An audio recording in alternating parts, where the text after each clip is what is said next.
That was a So little bad. ominous. Started Yeah. off a little ominous there. It's not that bad. Started off a little ominous there. Arminous? Okay. Arminous. We're good to go, I Arminous. assume, Michael? Monogamous. What's up? We're good to go? Yep. Okay. So, welcome everybody to Woo. session 28. Yay. Yeah. Last session, you had a very, very eventful night as you finished the fight with Cyrus. Yeah.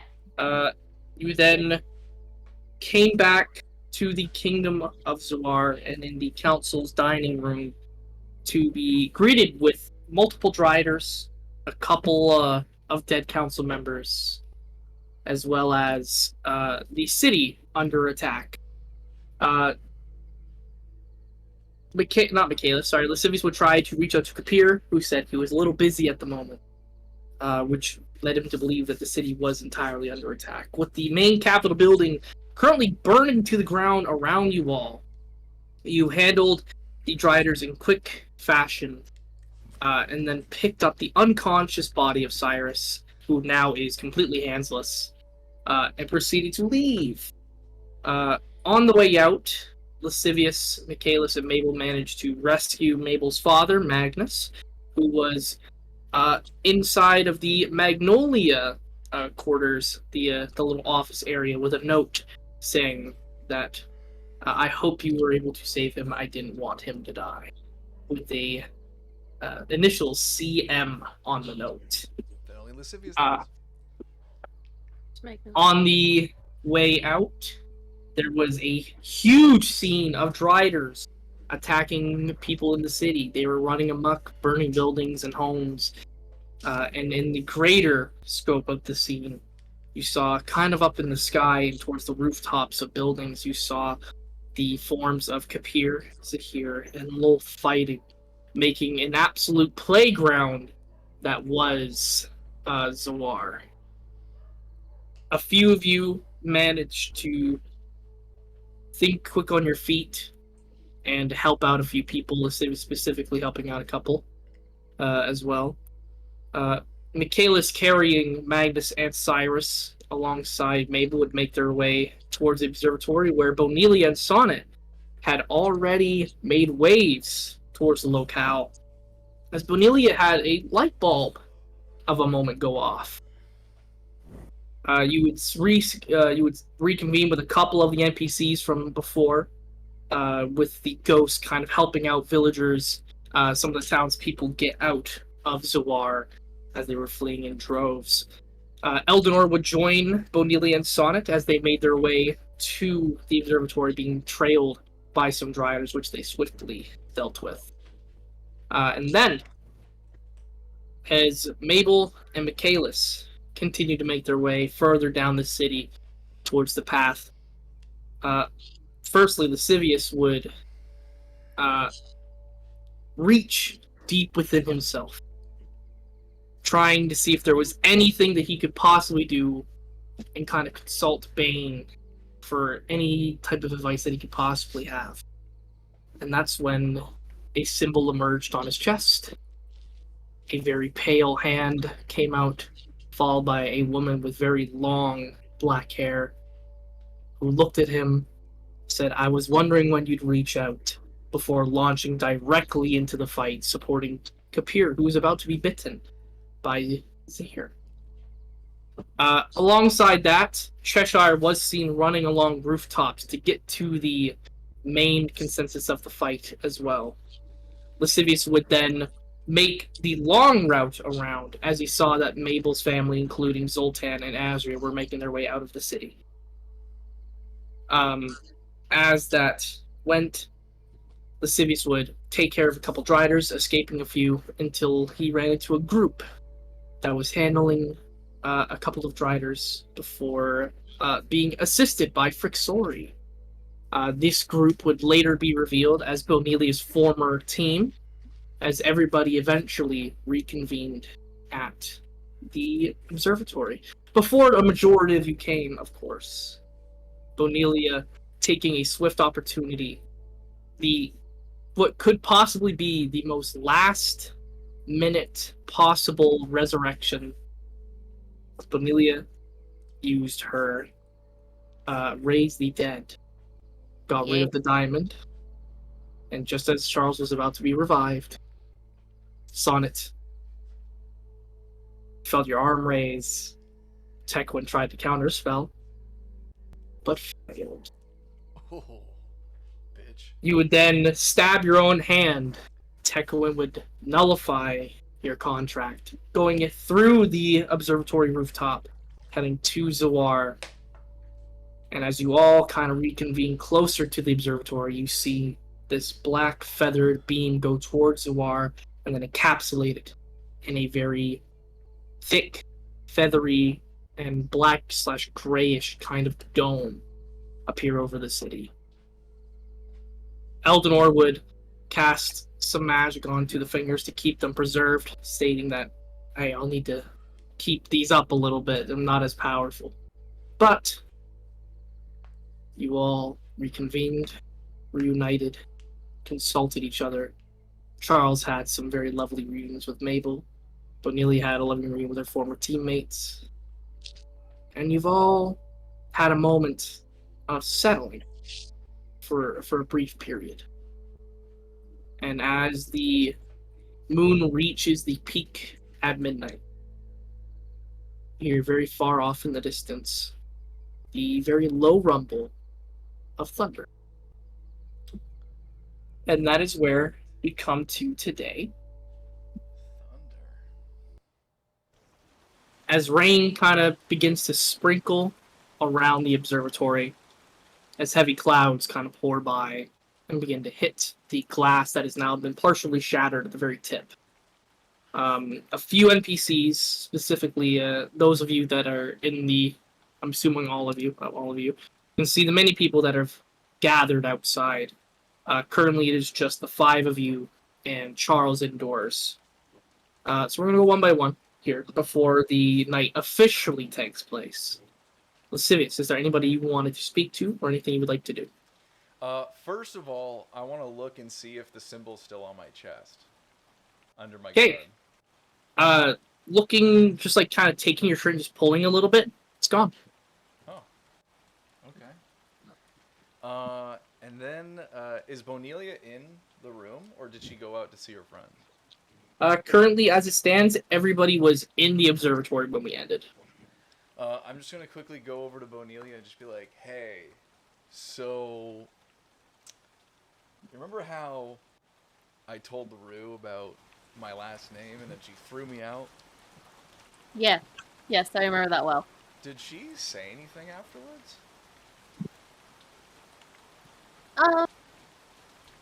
Not really anything specific. Like nothing, like she didn't say anything about the fact of what I had just said to her? No. Just, I'm gonna keep an eye on the situation. Can I make a perception to see if she's telling the truth? For sure, you can roll an insight. And Danica, what I would like for you to do is roll either a persuasion or a deception. Don't say what it is, but I would like for you to message me what you're rolling and then tell the number out loud. So I'm making an insight? Yeah, you're making an insight. Danica, you will roll either deception or persuasion. I don't know. Depending on what you believe. I rolled a nat 1. I'm like, okay, cool. Yeah, no, sounds good. Either way, Danica, do you want to tell me what you would have rolled in a private message, please? You fucking bitch. Oh.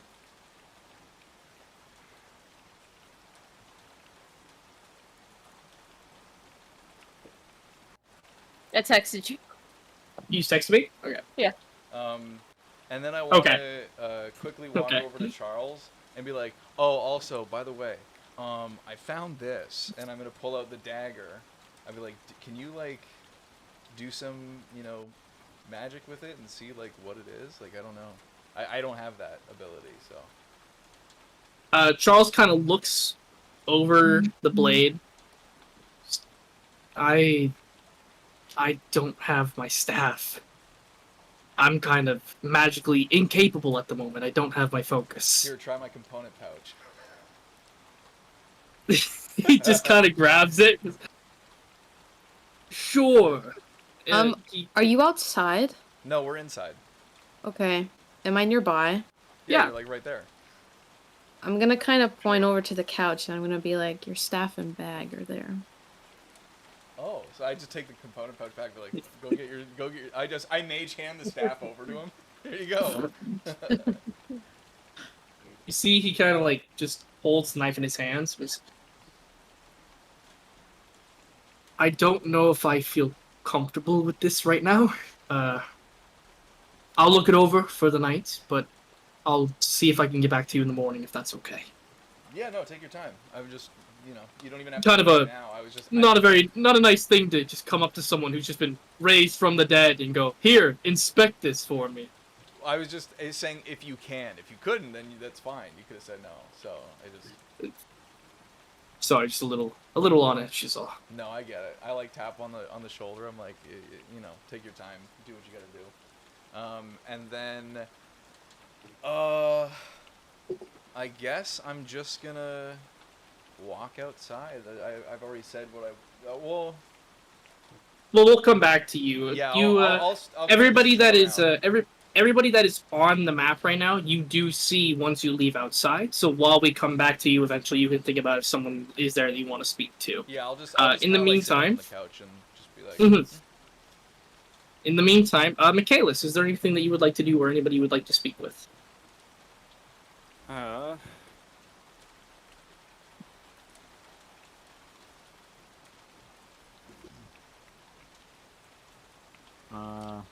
Sorry. No, it's all good. Take your time, bud.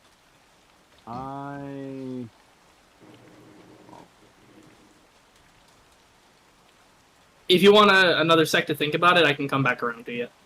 Yeah, do that. Okay. Bonilia, you have kind of caught up with your group a little bit. You've had your little speak with Lascivious. Is there anybody that you would like to speak to or anything that you would like to do? The only person I want to talk to right now, well, Mabel and Charles, but I don't want to bother Charles because he just came back from the dead and everyone seems to want to talk to him. So I'm just gonna keep to myself for now. Okay. Sonnet, is there anybody that you would like to speak to or anything that you would like to do? I think I'm just going to kind of be holding my now stabbed hand with my now empty hand. And then I'll just ask the room, anybody have a spare dagger? I actually, I'll give him my dagger of venom. I just go, oh yeah, I don't really use this that much, so you can have it if you want. Nice. You can feel free to message him the stat block. Are you using D&D Beyond at all? No. No. Okay, then I can do that. Thank you. While he gives you the knife, is there anybody else that you would like to speak with, or? I don't think so. I think I'm kind of, Can I make like maybe a check or something to see if there's anywhere I can go nearby that's like a door for like weapons or anything like that? I'll say like just viewpoint. There is no like weapons locker or anything here. This place is like, from the decorativeness to it and everything like that, like this is very much a non kind of violent anything to it. Like it's just books, comfortable reading spots. It's like this place is it's a nook essentially. It's a very cozy yeah. nook. Can I like make a check to see like what town is the closest one that I could like find a? Yeah, we'll get you to roll a history check for you. Okay. That's a nat 20. Yeah, you recall going through. Firstly, Zaboyum is the immediate place that kind of rings to your head because you've obviously moved through Zaboyum quite a bit, so you know that there's people that make weapons there and kind of adjust things like that for a decently high price. Mm. There's like little spots in towns kind of here and there on the road that will do things, nothing like properly established, but knowing that you've probably seen a map a few times, you know that Lunarium and Yanamel are both the closest towns in the proximity to where you probably are when it comes to geographically. A little bit of history about the two places. Lunarium is much more of like a retirement place. The place isn't necessarily too much on defense-wise, but Yanamel, you probably would have heard this kind of going through your travels, either on the way through Zoar or just kind of by word of mouth throughout your travels, that Yanamel happens to have a decently sized port area where people tend to ship things off and bring in weaponry for the Zoar army. It's not too crazy, but I mean, if you're looking for a specific type of weaponry, you could probably find a good bet there. Gotcha. Yeah, with that in mind, like, I'm just gonna probably be keeping to myself, but yeah. Then Mabel, anybody that you would like to speak to or anything you would like to do right off the gate? Have my family very much moved to the upper level, right? Like they're Currently, everybody aside from you six is outside, just kind of being sprinkled on very lightly. People are going to start kind of making their way in, you kind of feel. Yeah. Then then I guess I'll kind of go outside and like usher people to come in. Yeah, and then I'll sort of look back to the group and like put the glass kind of everywhere. Bits of rain are also getting inside of the observatory. Yeah, I'll just kind of say out loud to the group, we should probably find a way to cover up the giant hole. My mending can only do so much. I can't really fix that. Fair enough. Yeah. Somehow. I don't know how, but... Let's see if I have any spells. I have no spells for this. Oh wait, do I have a spell for this?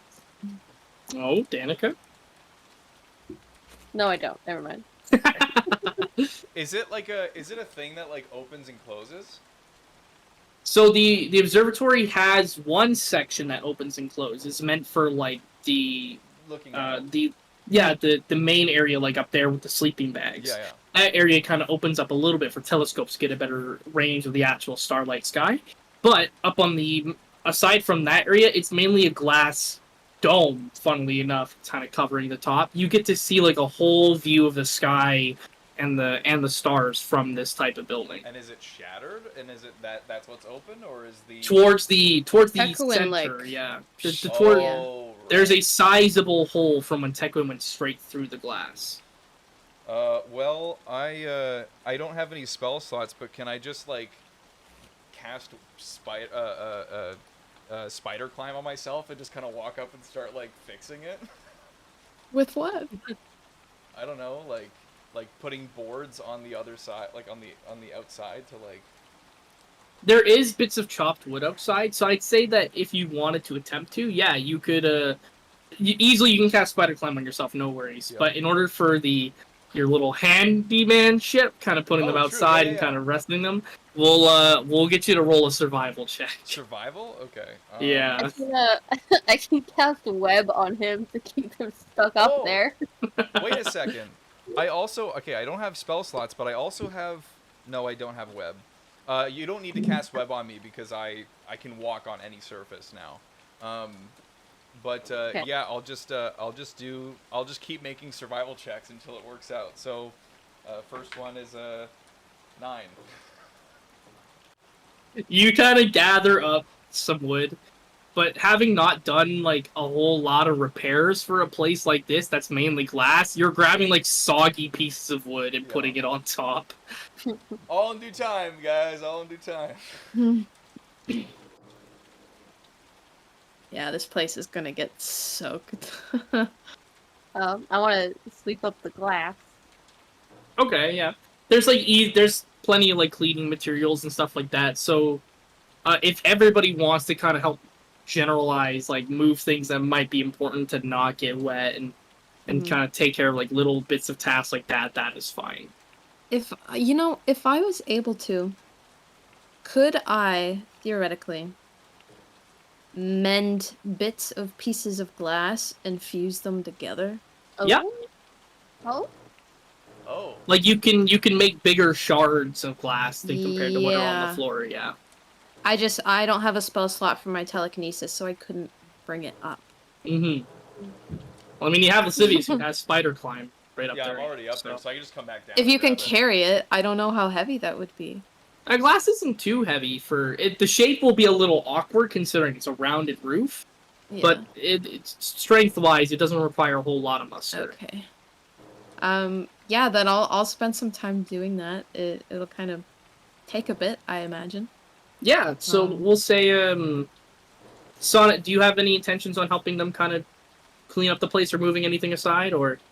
Yeah, I will help. Okay, and Michaelis, do you intend to kind of help out a little bit too before we come to you? I wanted to check out on my sword. Okay, but just for this particular instance, do you want to help them kind of clean up the observatory or kind of make like a little bit of repairs before? Yeah, I'll just move the big shit around of this, like, putting it aside or trying to straighten it out. Yeah, for sure. Oh, also, just so it makes sense, because of like my being able to like create flames and stuff like that, like green flame blade and all that stuff, I want to say that like I melt the glass pieces to the shattered parts of it, and I'm basically like puzzling it, but I'm melting the glass together so it fuses together, and then, you know. Okay. Okay. Thing. That'll go so faster. Yeah. So Sonic kind of helps move like some of the smaller things, like some of the scrolls and books, kind of putting them back in order on the shelves, trying his best to keep what Mabel and Liam had as a sorting system, but maybe not absolutely getting it. Bonelia, you help sweep up a lot of the glass that helps Mabel mend them all together quite quickly and able to, instead of having to search for each little individual piece. Michaela's able to list some of the very expensive looking storage containers and shelving units and desks and get them out of the area that would have been kind of soaked onto. Lascivious, Mabel, you use your mending to kind of create larger shards of glass, and Lascivious using his green flame blade, just kind of very carefully trying to meld the glass together. You spend a good amount of time trying to get this place back up and kind of like in a decent amount of order, and it's done the job well enough to ensure that the place won't have any major damage on it over the however long this rain might happen. But there's definitely some leaky spots that might need a bucket underneath them for sure. Yeah. Kind of working all together to repair. Is there anything else you wanted to do, Mabel?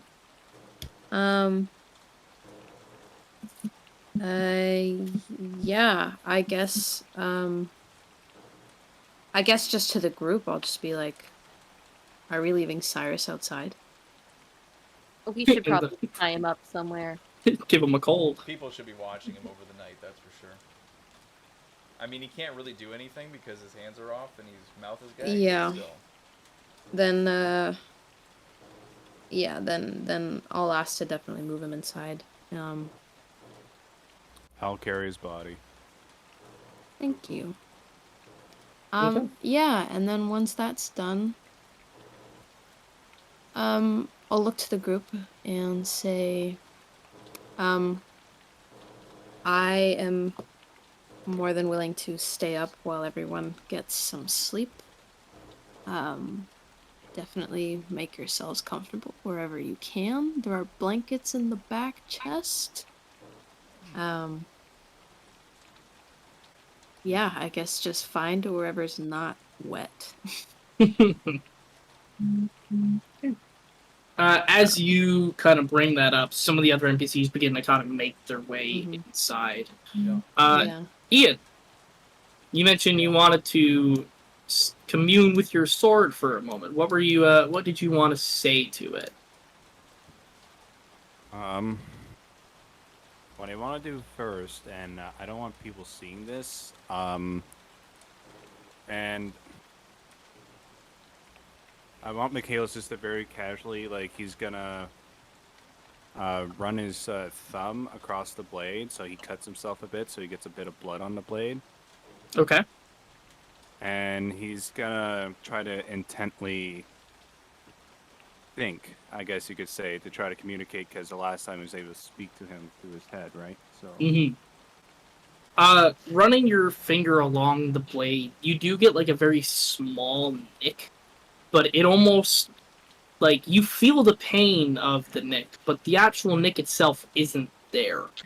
You kind of making an inspection throughout the actual sword itself, you can see like the blades are significantly sharper than what you remember being, even after the time that you put some of the god's blood onto the actual blade itself and had Tin and Locke take a look at it.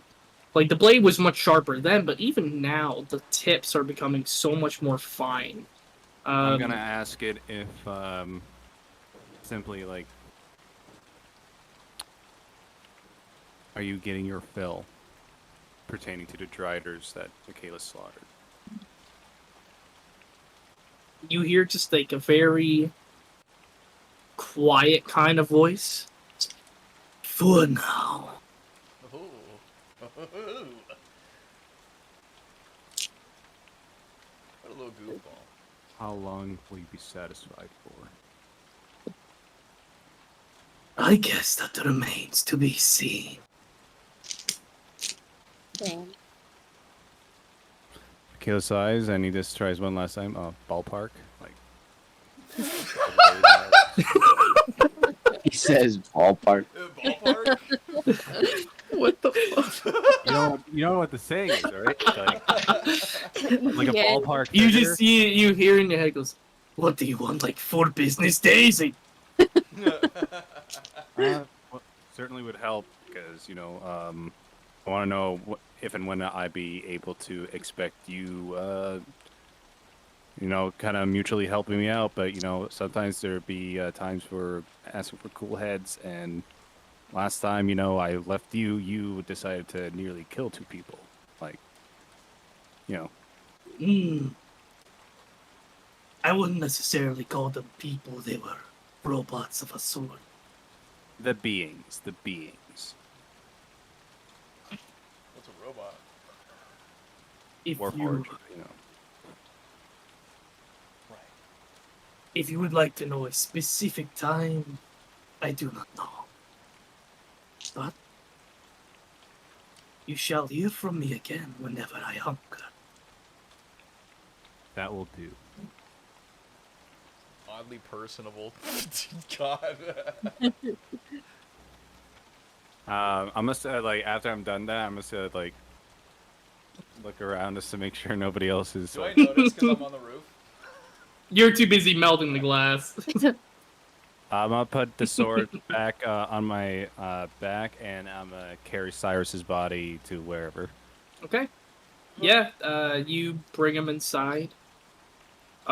Everybody's kind of very crampedly trying to make the best of the space that they can. You kind of lean Cyrus up against one of the bookshelves, and you see the form that he had from before still hasn't dissipated. His wings are still there. His horns are still much larger, and still looks terrifying for lack of a better word. Who would be the closest to me? It would be Mabel. Mabel.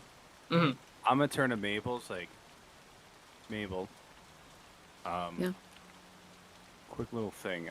This is a passing thought, mainly pertaining to what has happened with Bane and some of the other more powerful figures we fought. Should we clip off Cyrus's wing and horns? Oh wow.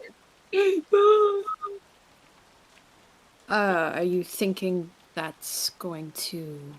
Well, it'll prevent him from trying to escape with the wing specifically. But I'm thinking, like, I mean, he's tied up. I don't think we need to start dissecting him. I'm not talking about dissecting him. I mean, like that. We just want to, like, That just would kinda be dissecting him. okay, but it'd be like burning off an ant's feelers. You know what I mean? It's there, but they're kind of crippled. Yeah, but Fuck. well, Michaelis, he's tied up. I think it's okay. He's already Yeah. missing hands. We don't want to. I will say, like, at this moment, Michaelis, like, having known that, like, Cyrus is unconscious, if you clip his wings and horns, he might just die. Mm. Yeah, that's He a is- I mean, the horns are bone. Like, you know, Hellboy. Like, you can just saw it off. Yes, and but fine. it's still painful type of thing. Still damaged. Yeah. Okay, that's bullshit. Uh, Because to Mabel again, it would be like it's like, okay, maybe not the wings, but I was like the horns because usually like aren't devil horns like magically imbued? Lascivious Alright. just calls out, I horns don't know. fucking hurt, dude. I'm aware, Lascivious. All I'm saying is that Cyrus is like a magical demon. Can the horns not be useful? Like if we take it off, like you know, like a devil horn blade or something? I mean, that's an interesting prospect, but I think we should just leave it alone for now. I don't think the horns are. Look, I was able to take magical? I was able to take a necromancer's blade, and it was sanctified or not crippled. Turned. Really intent on cutting off his horns and wings. Are you? Can I ask why, Michaelis? Because, as far as my understanding, the more possibilities of gathering magical weapons, the better it'll help us in the future. So you want to And- use his horns to better our stuff? I don't know, but they can make a fucking potion out of it. I've done shit like that beforehand. Well, you know what? I think we still maybe need him as much as that's not. Oh, well, I- we're needing I- him. We can like. Yes, use but his I- horn. How about when he I think dies? if Like, When after or he's if? dead. how about this? You can have your way with him when we have dealt with him. Okay. I think for now it's best if we don't start chopping him up. Okay, well, I wasn't trying to kill him, but I guess you got You a sounded point with. very intent on causing some damage. So Well, I want to make sure he can't. Like, he may not have hands, but he has wings. Like, he just like simply He's- fly away. they're tied up, Michaelis. You tied him up. Yes, but Are you he- not confident in your job? this is fucking this regular hemp rope. Like, hemp is strong, but I don't know. Like, I want to make sure this guy doesn't fucking just spread his wings and Just put snap the more. rope. Listen, I'll be watching him. Okay, he's not gonna move. You know what? This is what I'm gonna do. Is there a long piece of rebar like this steel? Not necessarily rebar, but there's, like, pipes around, yeah. Okay. If you want me to roll for this, I'm going simply like, okay, go around him, and I'm wrapping the thing like Hulk around him. Oh, damn. Like, like, wings and all, eh? Okay. I was like, okay, fuck it. Like, yeah. Make a flat strength check with your strength modifier. No particular skill. Just it's like a strength saving throw, Just a or +5. Are you gonna like rip it from the Plus five. stairs or something? the just rail. roll a d20 plus your strength modifier. okay, 24. Damn. Fucking crazy. Yeah. 19 You see plus like 5. you see like along the top halves of like some of the shelving units for some of the books. There's like these areas that are like piping to keep a lot of the shelves in like sturdy. You just take that shit and just rip it off the wall. Oh my god. And then I'm gonna put it on the ground and rip off the main big pipe from the other pipe. So I'm like taking off the smaller pieces. I'm just like go over to Cyrus and it's like I'm kind of like measuring it and then say, You got Bender bending Rodriguez in the game now. Thanks for that. Yeah, you managed to wrap it around him. It looks like the wings have no room for expansion. now I feel safer. Glad. Hey, Mabel, you got any more of that glass? There's probably dust particles I could maybe mend up, but other than that, what you see is what you get. Alright, I'm coming down now. I'm just gonna Oh, come back okay. down. So I'll say this before we go into the night. I'll go around the table one more time, and this will be like the final moment before you have a long rest. Lascivious, anybody or anything?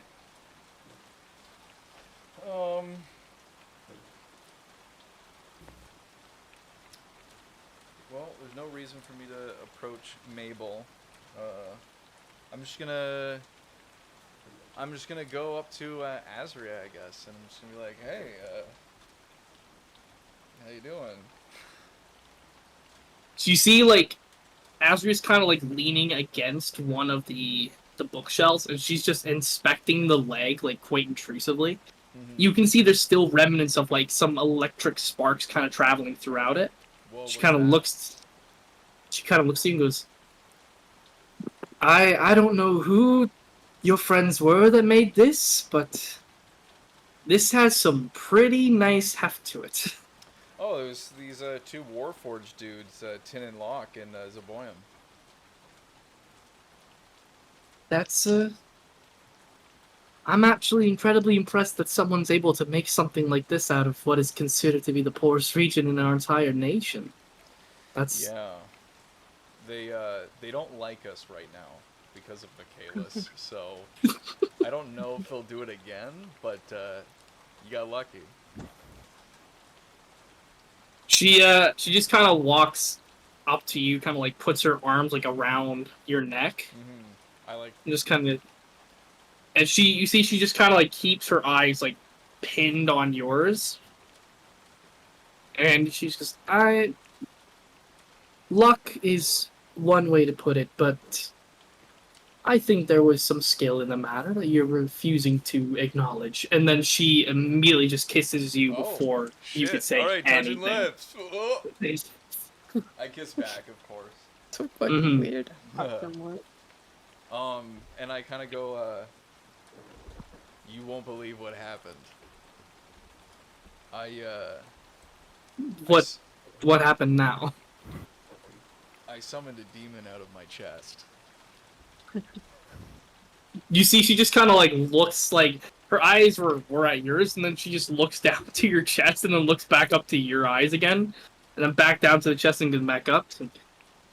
Well, there appears to not be a hole in it, so No, there was like a symbol that like showed up, and I actually I do like a little prestidigitation of the symbol because I'm assuming I remember what the symbol looks Mhm. like. So Yep. I'm like, this is the symbol that popped up, and then Lilith came out.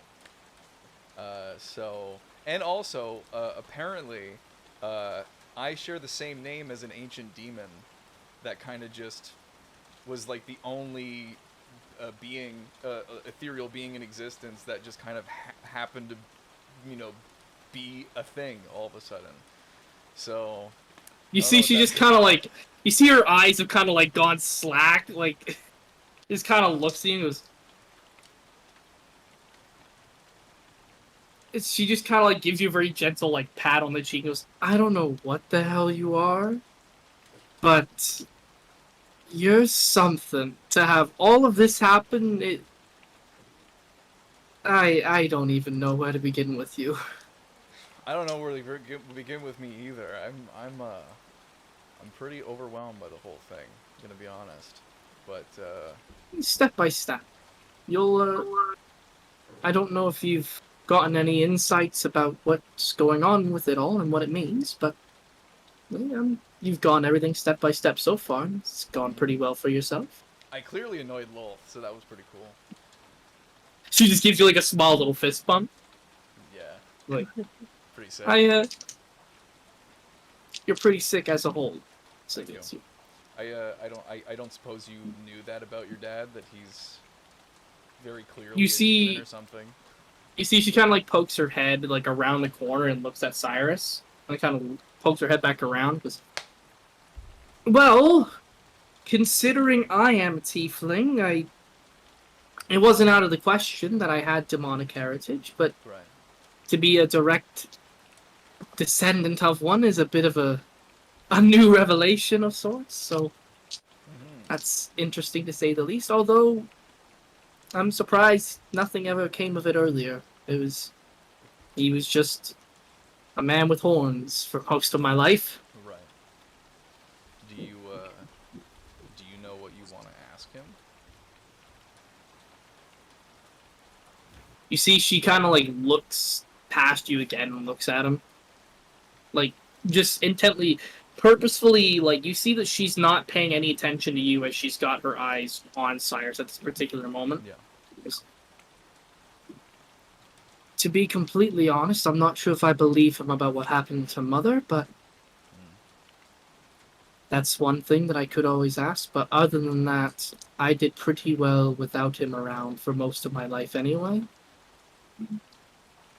I don't need anything from him. I have everything I could ever want. Right.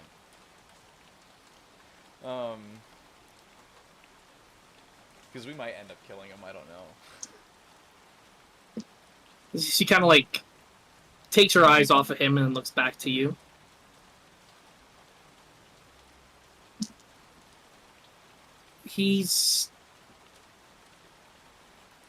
I'd rather if you didn't. He's might be a piece of absolute trash, but he is still my father. I understand. I'm not gonna try to be the one to make the decision, but he's killed a lot of people, and I can't let that happen again. So I'm just gonna. I don't want to kill him either, but if I have to, I'm going to. I hope you understand that. You see some slight disappointment in her eyes, and she just kind of gives you a very small nod. Whatever you see as what needs to be done. And you see she kind of takes her arms off and goes, I'm gonna go get some air. Yeah, no, for sure. And she kind of like skirts through everybody, kind of like making her way, and then eventually make a perception check for me, Lascivious. 17. You see like the last bit as she kind of goes through, like right as she's about to leave the door, you see there's a single tear that kind of goes down her face Oh, before she leaves. Right. Before she leaves the observatory. just Shoot. Yikes. Michaelis. Oh, no. Riz roll failed. Looks like Lascivious doesn't have it with the Riz. Yes, anything that you would like to do or say before the long rest begins? This is the last moment before we go into the morning. No, I'm just simply go and sleep. Okay. Mabel, last chance before nighttime. Yes. I'm gonna walk over to Charles. Is he like sleeping? Is he trying to trance? What's his deal? You see Charles is just kind of like going through his bag and checking up on things. You see he's got the he's got the family portrait again, and he just kind of holds it in his hands for a little bit, and then he kind of puts it back into the bag. He's got like his staff, and he's kind of looking over the blade that Lascivious gave him a little intently, but you can also see he's a little taken aback when he's looking at it. But other than that, he's just kind of going through his things. Gotcha. I'm gonna place a hand on his back as I approach him. Hey, do you have a second? You see he kind of like pokes his head up and kind of looks around to all the different people that are in the room. Like, do you need privacy or? Sure, why not? And do you want to come by the stairs? You see Charles kind of looks up the stairs and sees that there's nobody actually over there. Just, we can go to the very top if you want. I know you've mentioned that it's your Williams spot, but... You know, I think under the stairs is going to be the driest. Let's go there. Okay. And you and him go just underneath the stairwell there. Gotcha. Yeah, I just, I mean, it's going to be dry here, but also so I can watch Cyrus. That's no worries. I'd want to keep an eye on him as well. Yeah. You know what I'm going to ask you, right? Are you okay? How do you feel? Not that, you know, that's maybe something you can answer right now, but... Cold. To be honest. I didn't think that coming back from something like that, I'd be so cold, but it The rain doesn't help. no, not by the slightest. No. No. I know what you mean. I'm in a dress still. Yeah, you look lovely, by the way. Oh my god, thank you. um, so, just branching off of that for a sec. It wasn't that long, you know. It was almost 2 weeks, not long at all. You know, I mean, some stuff has happened oh, I since I mean, figured. unless Bonelius somehow has the true resurrection, I believe it's not even been a couple of weeks, right? Surely I haven't missed that much, have I? Been almost 2 weeks. So what's changed? Aside from everyone here and what I saw earlier with Teklin being shot out, and I heard something about Zawar falling. Yeah. The winter solstice dinner was pushed up because of everything that was going on, and you know the queen, great timing as always. She is now dead, The queen, along with the mhm. Levira is dead. Yeah, her head was ripped clean off, and Nora Raywin is also dead, and Finn as well. I don't know about Elias. I don't know about Cheshire. We had managed to get Solith to make an appearance, but he never showed up. Have you So seen he's him missing. since, or No, no? he never arrived. We had actually gotten Zahir. Well, we thought we got Zahir to I'm play assuming nice. that that didn't go very well. Now, did it? No. No, nothing went well. You know, we knew something was going to happen, that they were going to try something, but I don't think we were in the position to say no. You know, we thought that getting everyone together, as much as it was convenient for them, it could have helped us out a lot. And I think I thought there would have been more time. It always seems to come down to never having enough. So. But, yeah, the dinner didn't go well. People were scattered. And we had to leave. Things were on fire. And we all managed to get here, though. But, All in one yeah. piece, thankfully. I see as well. Last time Yeah. something like this happened, Bonelia was in half. That's right. Yeah, wow. Been a while. Yeah, I'm thankful for that. But, yeah, Zawar's... I don't really know what's happening. None of us do, but, last we know, Loth is inside fighting, and Zahir is on her side, or I guess as long as it serves him. I don't know where anyone else is.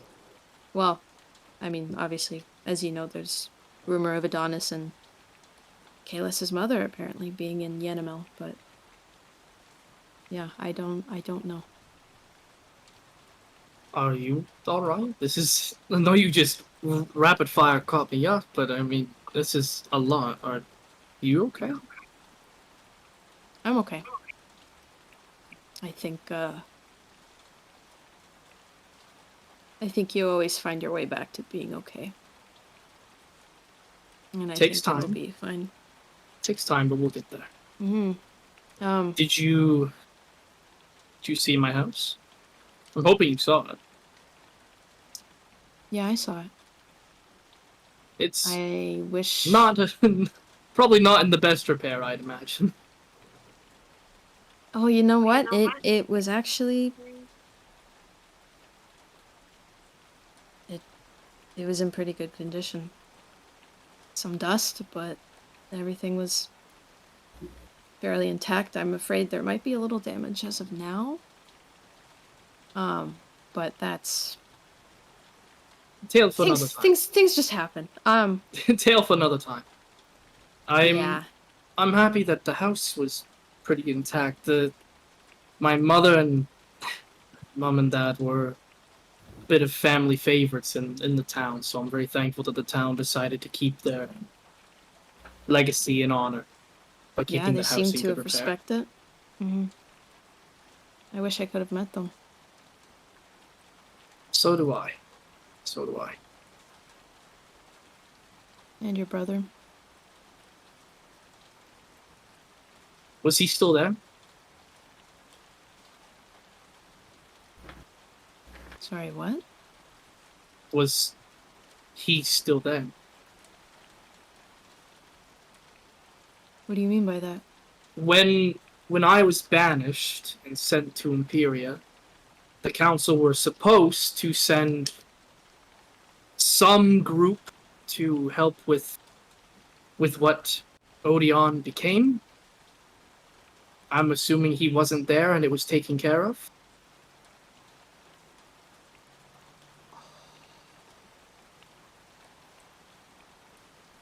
You Walker, real quick. Yes. There was a third grave, yes. Yes, you recall that there was 3 graves, 1 for Odeon and then 2 for the parents. Okay, so he just means like if a group went He's- to go take care of the spirit or something. Yeah, he's talking about the Spirit Naga specifically. Okay, for a second I was like, oh no. Because if you recall from the note that Michael read out, I can't remember if did you share the note that you found in Adonis's place, Michael? I think so, yeah. Okay, so then you would have recalled that Adonis mentioned that that Charles essentially turned Odeon into a Spirit Naga by accident. Right. Yeah. And that's what caused the chaos in Gilda. So he's referring to if a team was sent to take care of the Naga. Yeah, no, it was taken care of. Lies.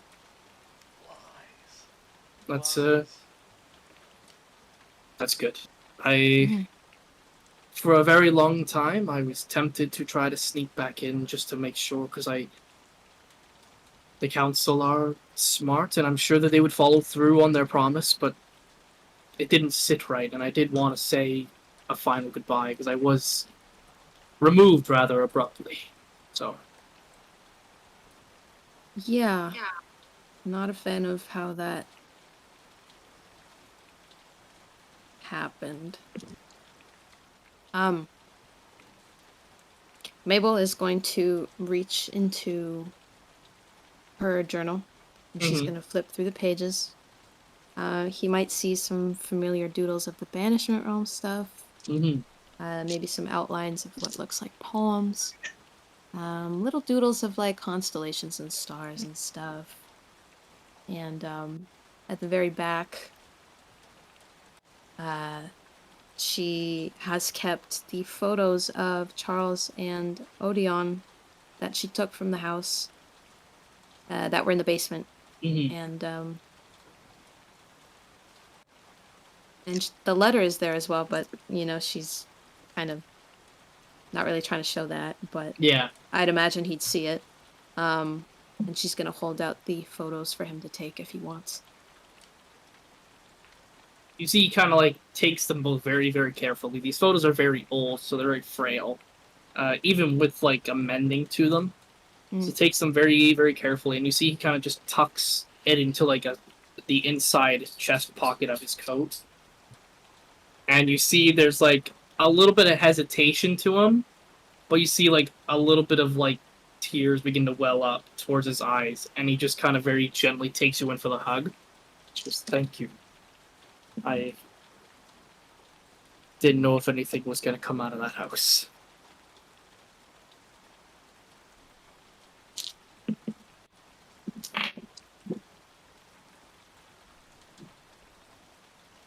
Yeah, no, you're welcome.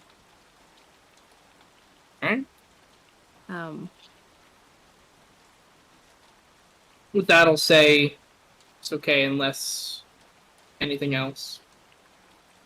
Yeah, one more thing. Mm-hmm.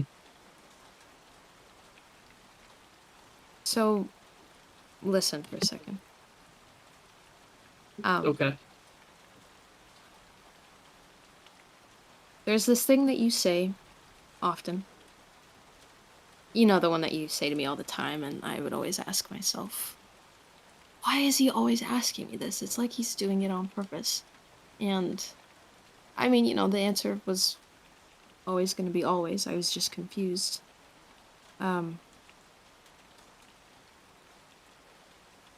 Then Lascivious said it last night. Do you trust me? And I don't think it's ever occurred to me before that maybe it was just never about trust. But maybe you kept saying it because it was about remembering to breathe. Because I often forget. Because, another always follows, so, you know, why should this be any different? And I swear for a moment I could hear you say it too. And I got to hear it a lot. And it felt like I got to hear you when I thought I wouldn't be able to anymore.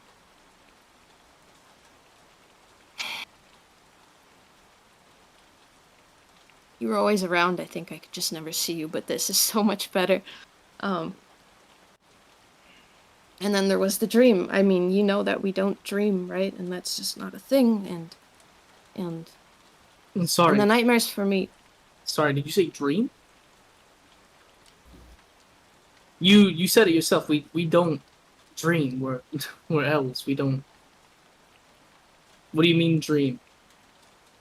Like, I know you mentioned your nightmares and things like that about the banishment realm, but a dream is completely different. Like, you're afflicted with nightmares. We don't just get dreams. So, what happened? Charles, you know what I'm talking about, right?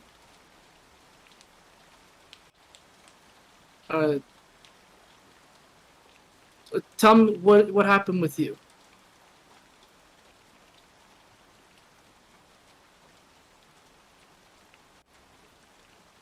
I mean, I couldn't really tell you. I don't know why it happened, but I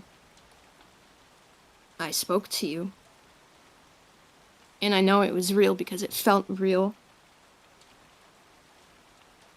And it was after you. You know, we talked. Are you saying you don't remember? You see, he kind of like holds onto your shoulders for a brief moment, just kind of leans a little forward. Mabel, I thought that was just an afterlife thing. That was real? Oh, you do know. You know what I'm talking about. Yeah, that was real. I thought that was something in, like, an afterlife No. thing. No, it was me. So how? I don't know. I don't know, but if I already have nightmares, you know, maybe...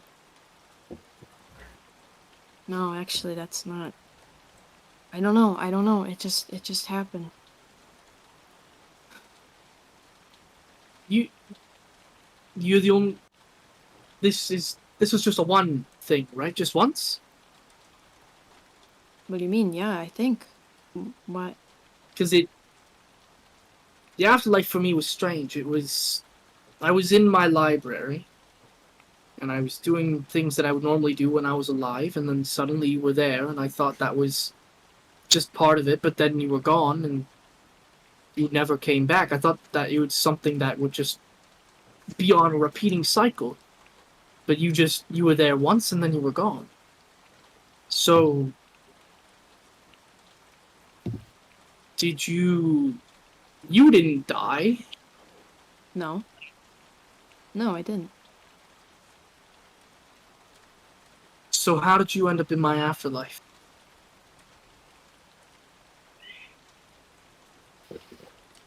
Do you think someone... It's the only excuse that I can think of. But why? Why would that... I don't understand why that... I do not know either. Kapir But- said he couldn't help. He told me he couldn't do anything. Well, if Kapir said he couldn't, I don't know who else would. But it happened... It happened right after it... It was that night. He was the only one around who could have done something like that, unless there's... other stuff we don't know. We can't contact him, can we? I tried. The dome isn't letting anything through. I don't think my stuff works. We'll figure it out. We'll take some time. There's got to be something, right? I mean, whatever it was, it certainly wasn't a bad thing. No, that's for certain. For now, I'm gonna get back to what I was doing for Lascivious, if you just kind of keep my hands busy. Yeah, no, for sure. And if you want to talk, I'm here. Of course, I've got... The afterlife is strange. I've got stories to tell for ages. It felt like I was there forever, but it's a story for another time. For now, I think everybody needs their rest. I mean, as much as you look beautiful in your dress, every single one of you looks a little bit exhausted. Mm. Yeah, okay. Well, I won't keep you. Alright. Not Cyrus. Charles kind of takes the knife and kind of goes off to a corner and continues to kind of examine it. You see, he takes the photo out every now and then just to kind of smile at it, and then he puts it back. You mean Bonelia. Charles? Yes, Yeah. Charles, sorry. Bonelia, Charles. last minute before long rest, anybody that you would like to speak to, or anything that you would like to do? Yeah, I want to talk to Nidai. Okay. Nidai behind and so far are all kind of in a group together. They're kind of chatting about what's recently happened. I moved so far to the other elves, just for my own personal amusement of him talking to the other elves. Oh fuck, I put him in the wrong group. Oh, I see what you mean, okay. Yeah. So Behind and Nidai are kind of chit-chatting just by the entrance to the door. You see Behind is kind of looking through the window to the door, and Nidai as well is just kind of looking at the general amount of people, and you see he's got a very small little bag in his hands. And he's just kind of like chinkling it like around a little bit. It's very small in nature. Okay. But yeah, you see he's got like just a very small little pouch in his hands. Alright, I go over to both of them. I go, hey, oh, what have you got? You see Nidai kind of like gestures you to come a little close to whisper, and he kind of like gently leads forward and goes, these guys are so busy dealing with each other that I've got like 20 gold in this pouch. I think when we get to wherever we're gonna go next, I think a drink or two's on me if you feel like coming with us.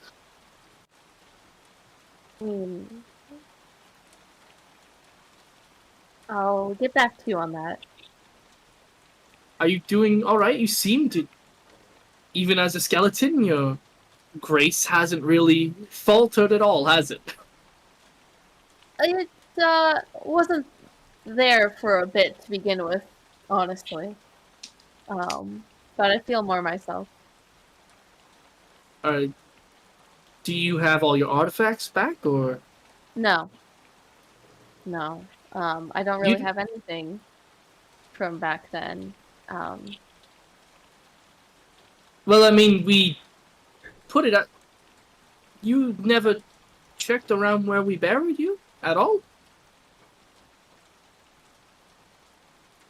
I We had a so far and behind set up like a whole type of defense mechanism to make sure nobody took any of your gear. We found somebody who had this really crazy looking dagger, and we put him in the ground because we thought it might hurt anybody who tried to steal your things.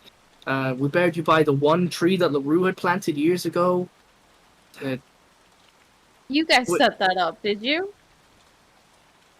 Well, of course, we had to protect your burial site.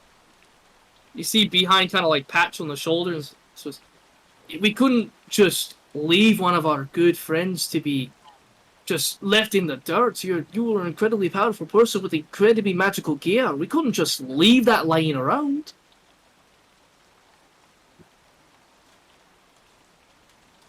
You'll have to up the defenses next time. I mean, hopefully there isn't a next time. Well, But- I sincerely hope not. I mean, you're already kind of dead as it is in a kind of way. Yeah. Yeah, I'm kind of in between stages right now. Nina, I have something I need to ask you. Yeah, of course.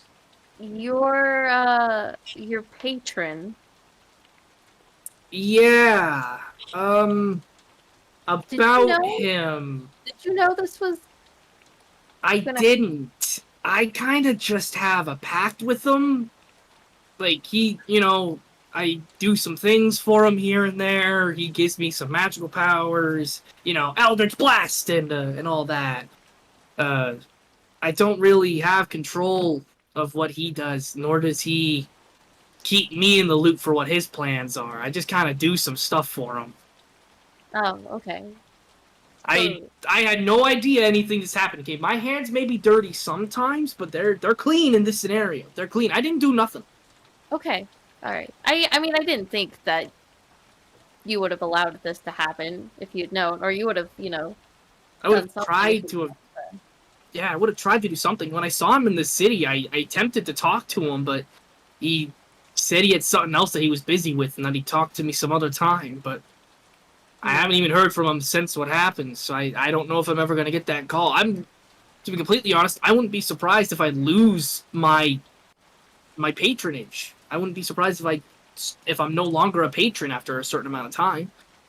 Well, I- I know that wouldn't be the worst thing for you, but Well, I mean, I won't have magic anymore, so it would kind of suck. I mean, you have lots of other skills. You see, he just kind of gives you a very small wing, just like, handsy. So I see, and I point at the pouch. You see, he just kind of tucks it away. He's like, yeah, I don't want anybody else seeing that, so. Oh. Can I mage hand his gold pouch? No, you don't see it. Behind kind of like looks to you and goes, well, I mean, if you're ever towards Chestertown again, you could always just go and retrieve your gear. We buried it underneath the actual tree itself. I can't guarantee the condition that it's in anymore, but you could go and see if your old cleric gear was still there. Yeah, I really wish I had looked when I was there last. Well, I mean, with the defense mechanism and Then well, Lorraine showed up, and that was, oh, she actually made an appearance for you. yeah, that I think is what really distracted me the most at that time. Well, I suppose that does make sense on why you couldn't find your gear or why you didn't bother to take a check around, but I mean, you also weren't alive when we buried you, so I mean, who would have thought to check their burial site for any of their gear, am I right? Most people, when they wake up dead, suddenly they're like, ah, I'm dead!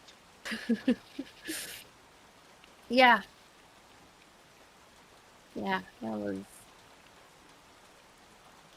Just kind of looks at her hands again. I hope everything's okay with you now, though.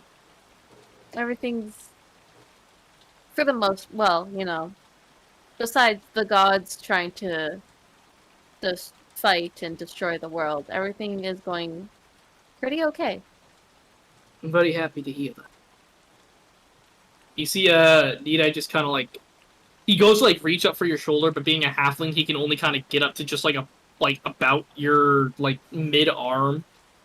He just kind of like places it there. Just goes. I mean, you said you think on it, but I mean, so far it would probably be okay with you joining us again if you wanted to come by. We're the ship we were on our way to Ecrium. We were being contracted out to go handle a little bit more of the necromancy issue, but I mean, you're more than welcome to join us. Our ship has unfortunately left at this point, so I mean, we'll have to find another one, but Cordelia looks at them and at Sofar, and then at her new friends.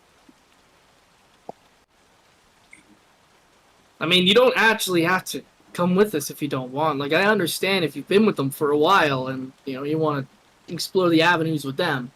We'll more than likely just find another boat towards Gilda. There's a small little fisherman hut type area towards the end of the actual island on the coast. That's where we initially landed when we came back from a little excursion off towards Lachelle a couple of, I want to say about 5 months back. So, I mean, we have a way to get to Ecrium. It's not a big worry if you want to come with us or not. I can say for certain that we can't take your friends. The boat that we had is pretty small. I have to stay here for now. Okay, well, I mean, we will come and see you before we head off again. We're still technically under contract, so we do. The only reason we made the swift turnaround was because I heard you in my head. Like, I was asleep and there was like yeah, you would. I saw you. That was. Did you do that with your magical stuff? Because I didn't do anything. Oh, You just kind of appeared in my sleep, like you were some ghost or some psychic of some sort. Like, I know you have clerical powers and the Rue helped you quite a bit, but I didn't know you could literally come into my dreams. No, I didn't either. And honestly, I don't sleep, so I don't know how I fell asleep and ended up dreaming. Yeah, that's a weird one. You I should. really thought about it until now, to be honest. Yeah. I'm just gonna leave it at that because magic. I may even be a patron to Zahir, but magic is still just a bunch of mumbo jumbo to me. I just kind of flash my hands and stuff comes out of it, you know. Yeah, I might. Maybe it was LaRue's doing. I might ask her about that. Maybe. I'd ask Zahir, but I tried to contact him forever ago, and it just won't even go through. So. Well, he seems busy, so. Yeah, I'd imagine so. But hey, I still have my magic for now, so I guess things are okay. It looks that way. Yeah, I mean, if he died, I'd lose it, so. I'm really glad that you guys are here. See, Nidai kind of like pulls you into a hug, but he's just hugging your waist. And behind kind of like looks at it and goes, Nidai, you're kind of your head's not at the most. I kneel down and I behind also kind of like gives you a small hug. pull him in. Don't worry about Sofar. He's a little busy. You know how he is. He's trying to pump. He's trying to make himself seem fancier than he actually is. I know.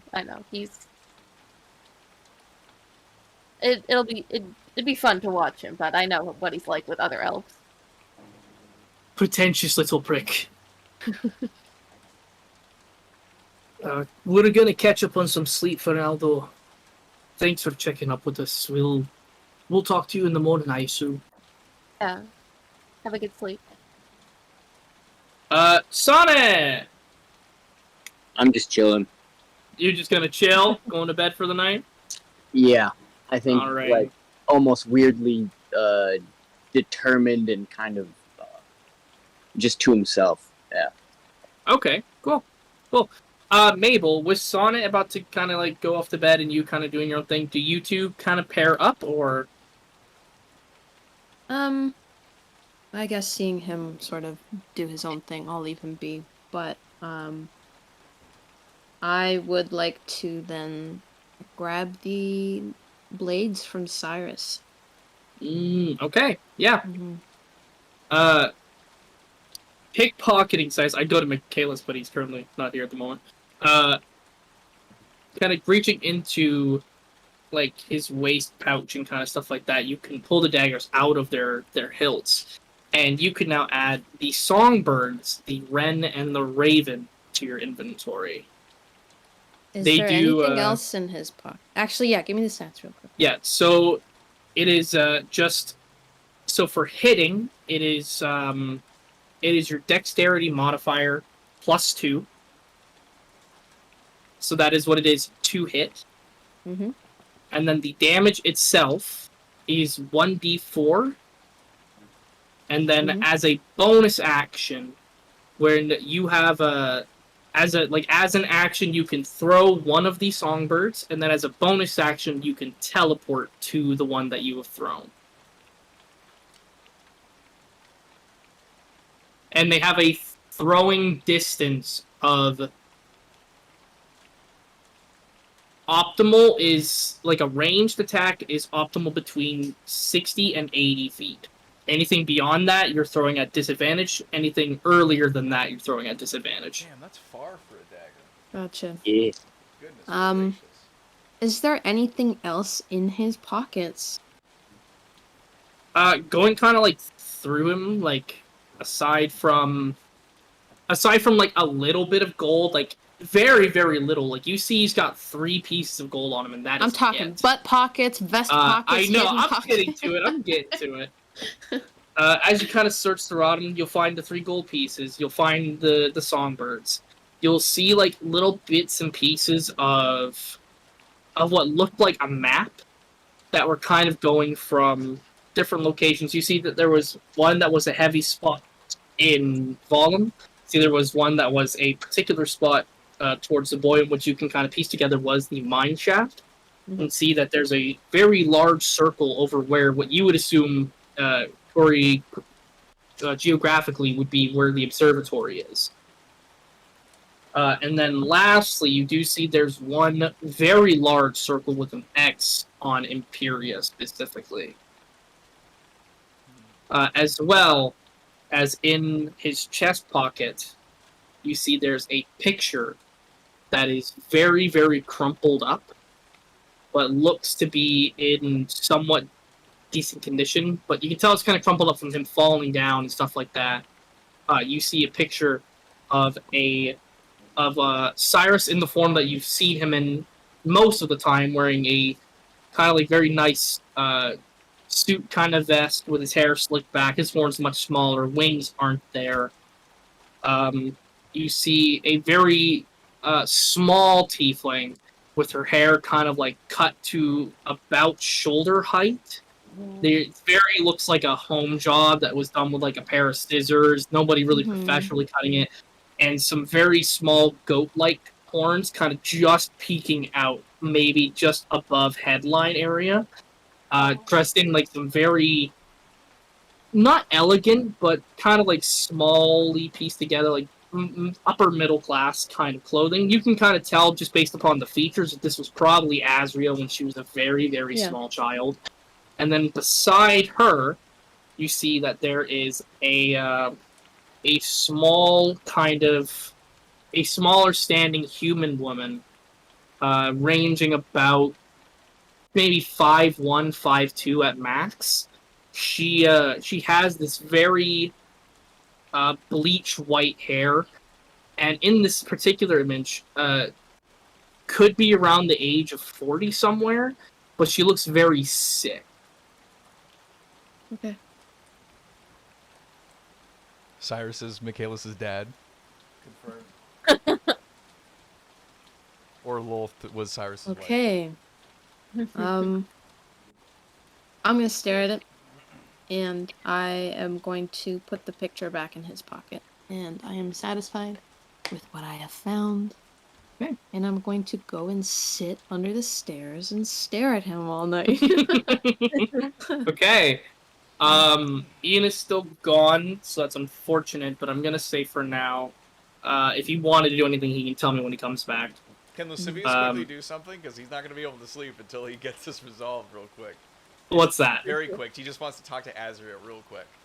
Very quickly. Like, I will not take up time. You go outside Yeah. and, make a perception check for me. Nat 20. Fuck. She's not there. God damn it. On a You nat see, 20, like- can I see where she might have left? You Footprints see in the rain. you see a very small and faint trail, kind of like somebody walking with light feet, kind of going off towards the direction of the woods. And then once it gets to the wooded area, the footprints tend to kind of mesh together with the different types of foliage. But looking kind of around, you see like fresh twig breaks and things like that kind of going off farther into the woods. You don't see a figure or any kind of pink in the woods itself, but you do know of a general direction. Can I follow it? Yeah, make a survival check for me as well. We'll say you can do it with advantage because rolling off of the net. Okay.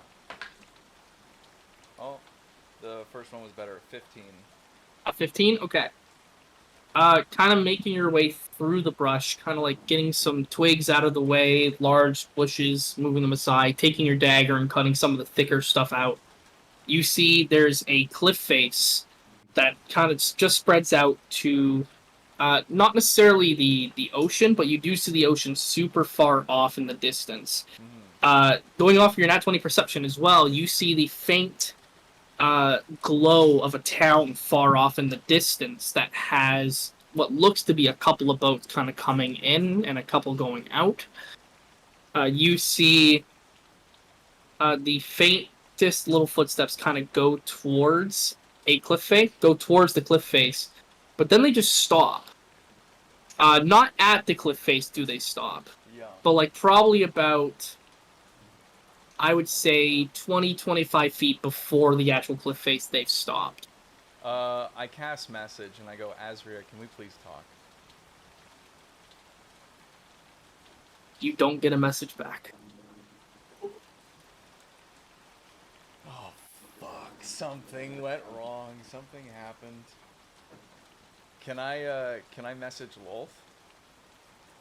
How many spell slots do you have? Because It's a message is cantrip. message? Message is a cantrip. Is it? I thought it was the third level. No, it's a cantrip. Oh. Am I thinking of sending? Yeah, I think you're thinking of sending. Okay. Sending is 5th level. Yeah. Oh, okay. So yeah. What do you attempt to say? I'm just going. Have you taken Azria? You feel the message go out, but two things. Firstly, too far, Yeah, that's fair. but you also get the feeling that when you tried to message Kapir earlier, Yeah. didn't work either. No, I figured. I was just like wondering if like Wolf maybe got out or something. Like. Yeah, you don't get any kind of a response at I don't all. get anything. Oh God. I think Lascivious probably just decides to sleep out there because he's Okay. a little bit just to see if she like to wait and see if she comes back, kind of thing. Mm-hmm. So he probably just climbs up into a tree where the rain isn't falling too heavily and. Okay. Yeah, you can make kind of like a makeshift kind of canopy type thing for the night. After so long of a day and after so much fighting and conflict and drama, everybody is completely just exhausted. A lot of you, when you kind of like lay your head down, even just for a moment of rest, it's almost like you're out like a light. For the people who do like your trances, of course, there's moments where you just kind of chill out, you go into your trance, and everybody can have their long rest. Yay. Mabel, Mhm. you in the middle of the night, you see Charles has been in his trance as well. He's been kind of resting. But eventually you see he kind of gets out of his trance, because of course you know trances only take about 4 hours for elves. Yeah. Kind of getting up from it, you see Walt kind of he walks over to you, kind of puts a hand on your shoulder and go, "You should get a little sleep as well. I can watch them for now. Are you sure? I'll be fine. I mean, worst comes to worst, I can always just hit him with my stick." It is a nice stick. Okay. Plus, when he is across the room, just Mm-hmm. True. staring. Yeah, I'll just kind of nod and I guess I'll just kind of sleep beside him. Okay. You kind of going off into your trance as well. You also get your long rest. Sonnet, do you trance as well, or do you actually sleep? I sleep. I slumber. I'm Okay, not so like that a means log. Michaelis is also Michaelis also hits and goes right to sleep. Keep going. In sec here.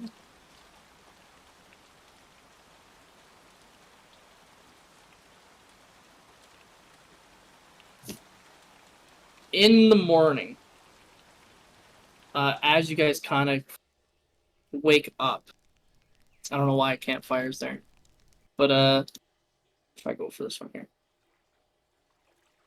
there we go. With the small amounts of puddles that have kind of come around with the observatory, you'll kind of wake up one by one in mostly whatever state. We'll go with who's here at the moment. So Mabel, Bonelia, and Sana. We'll say just for convenience sake, you guys kind of wake up around the same time. If there's anything that you guys want to do before the rest of the NPCs wake up, as well as the rest of the players, is there anything you wanted to do in the meantime? I want to go outside and see if the dome is still up. Okay, for sure. Mabel and Bonilla, you see Sonic kind of like get up and stretch and make his way outside. Do either of you two kind of follow him as well, or? Yeah, I'm a follow. I'll leave him be. Okay. Sonic and Bonilla, you both kind of make your way outside. There's still like very little amounts of like drips coming from the bits of water that come off of the observatory to go to little puddles and stuff like that.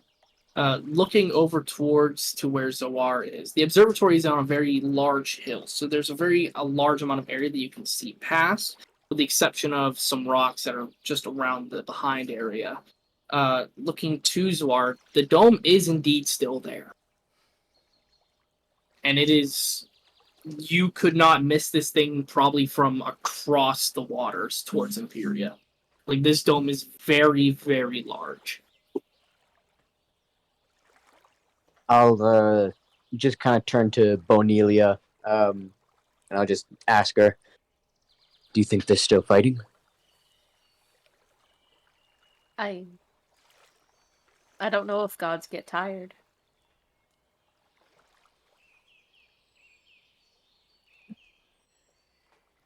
How are you feeling? Not like a god. Much so tired. Fair. I'm gonna just kind of start flipping my dagger back and forth, and as I do, just a little bit of like faint glow, kind of depending on the flips that I'm doing. Different kind of glows will come from different parts of my body. I'm just kind of preparing and practicing, I suppose. Okay, yeah, new weapon, kind of getting used to the hilt and the weight and the things like that. Lascivious, you kind of wake up very stiff, having slept at this particular angle. I don't think I'd be stiff because I've done this a lot growing up. Sleeping in trees? Sleeping in trees, in alleyways, under dumpsters, everywhere. I guess. Yeah. I guess. I think Sasori's just So like, yeah. oh yeah, just like old days. Okay, so then yeah, having some slight comfort in resting in this kind of a state. You do wake up, kind of looking around you, still no sight of Azria, and kind of looking down to where her footprints were from the night before. They're completely kind of gone or very, very faint now. Mm-hmm. You do see, though, in your lap is a very small piece of paper. Oh. I open it. You just in very elegantly and feminine handwriting, almost similar to calligraphy. You see the note. The note reads out saying, "It's a little cute that you wanted to check up on me. I'm okay. Just needed some time to myself." And then down at the very bottom, there is an A and an M for the initials. Oh. Oh, I'm like I have such an exhale of like relief that probably Sonnet and Bonelia could hear me. I'm just like, oh thank goodness. Oh. Was that lascivious? Yeah, he doesn't sound too much like a god either these days. And I hop out of the tree and start to walk back towards the thing where I'm assuming I would see Bonelia and Sonnet. Yeah, you see Bonelia and Sona outside looking towards the direction of the dome. Oh, it's still up, huh? Yeah. Yep. Well, better that they are stuck in there and, out and causing havoc. Seeing as my friends are stuck in there as well, I don't share the same sentiment. Oh. I didn't see them when I was trying to evacuate the rest of the city. Sorry. It's fine. It's just another potential sacrifice I'll have to make. I'm just gonna turn around and go back to the observatory. Okay. Kind of turning around.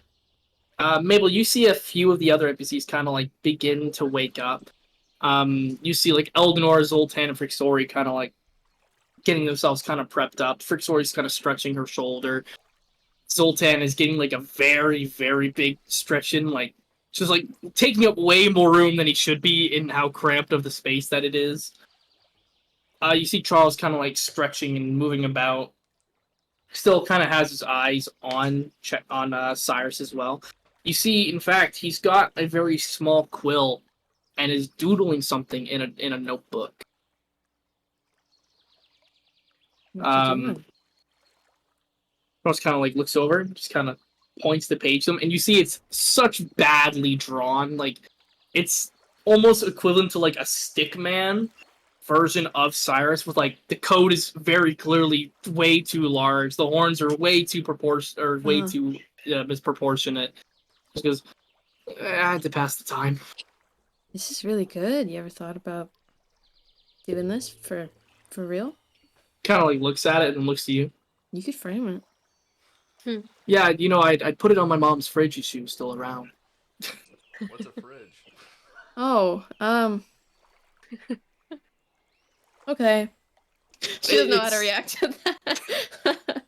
She just gives you like a very small smile. It's a joke. Don't worry. I'm trying to have a little bit of fun here. I've spent the entire night staring at somebody who, on occasion, his eyes would flutter open, give me a brief. What? Yeah, his eyes would kind of flutter open, and then they look at me, and then he'd eventually just kind of go, and just kind of lean his head back. So he's kind of in and out of consciousness at a moment. I haven't hit him with my staff. I'll say that. But he's Missed very. opportunity. Yeah, I guess he's kind of coming in and out of consciousness. If you potentially want to try to wake him up.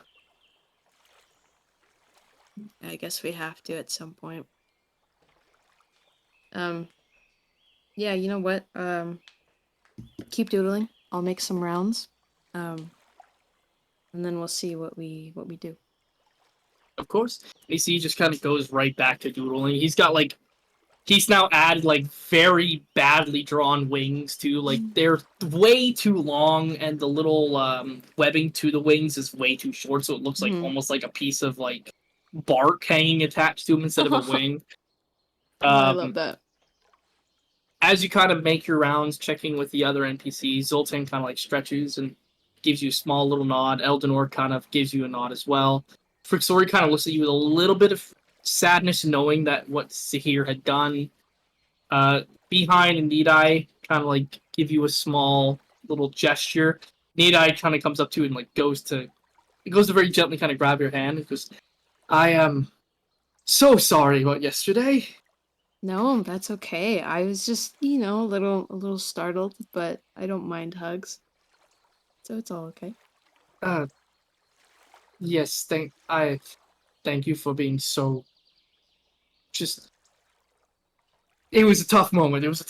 I'll say that for certain. Yeah, it's been a while, huh? A little close to 4 years, yes. So it's a I'm little happy tough. you guys all got to meet up again. I mean, so are we. I also happen to have noticed that the couple over there and the young boy, they share a striking resemblance to you. I'm assuming they're your family over there, correct? Yeah, my parents and my brother. Well, what can I say? The genetics are strong with your family. That's for certain. Yeah. Yeah. They're a little out of their element right now, but I think so is everyone. If I knew there would have been more people, I definitely would have dragged Took more out a furniture up couch the or hill. Yeah. yeah. Yeah. Okay, so lesson for next time, right? Lesson for next time. For sure. And well, you should probably go say hello to your family. We won't keep you, Yes, we'll do. There are some fruit trees outside. Help yourself. of course. Just as you kind of go to go past them, you hear behind go, "Need I give her back her damn coin purse?" And you hear like a small little slap as he he's just sorry for the force to have it, and you see he gives you your purse coin back. For a second there, you had 0 gold pieces in your on your inventory. Oh my god. Um she's gonna shake her head and she's gonna walk the other way. You hear like behind kind of like giving, "You can't be doing that. They just let us stay at their observatory, you little brat." As they kind of like bicker between each other. That's so funny.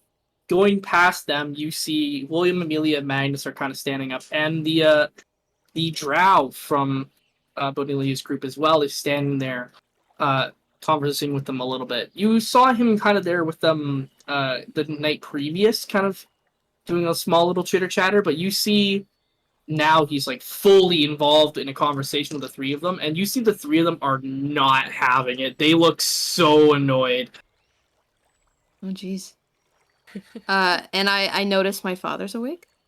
You see your father is awake, and you see he's like got a hand on his head. It looks kind of like he's nursing like a headache kind of thing. Yeah. And you see anytime that he looks at Sofar begins to talk like a little bit louder, and he just shakes his head and kind of looks away. Yeah, so I'll kind of walk up and I'll be like, so far, was it? Hi, I'm Mabel. You see Sofar kind of turns on us.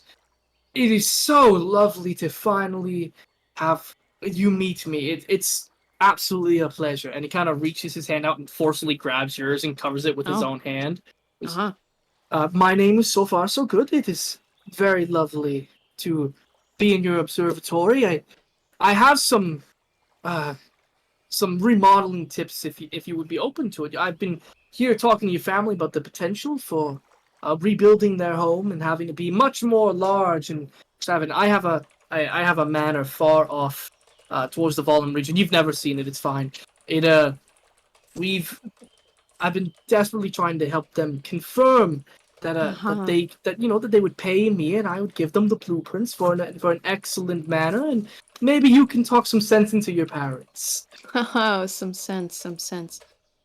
So listen, we have our people, but thank you so much. Although I will say, you must be quite hungry. It's been a long day, well, night.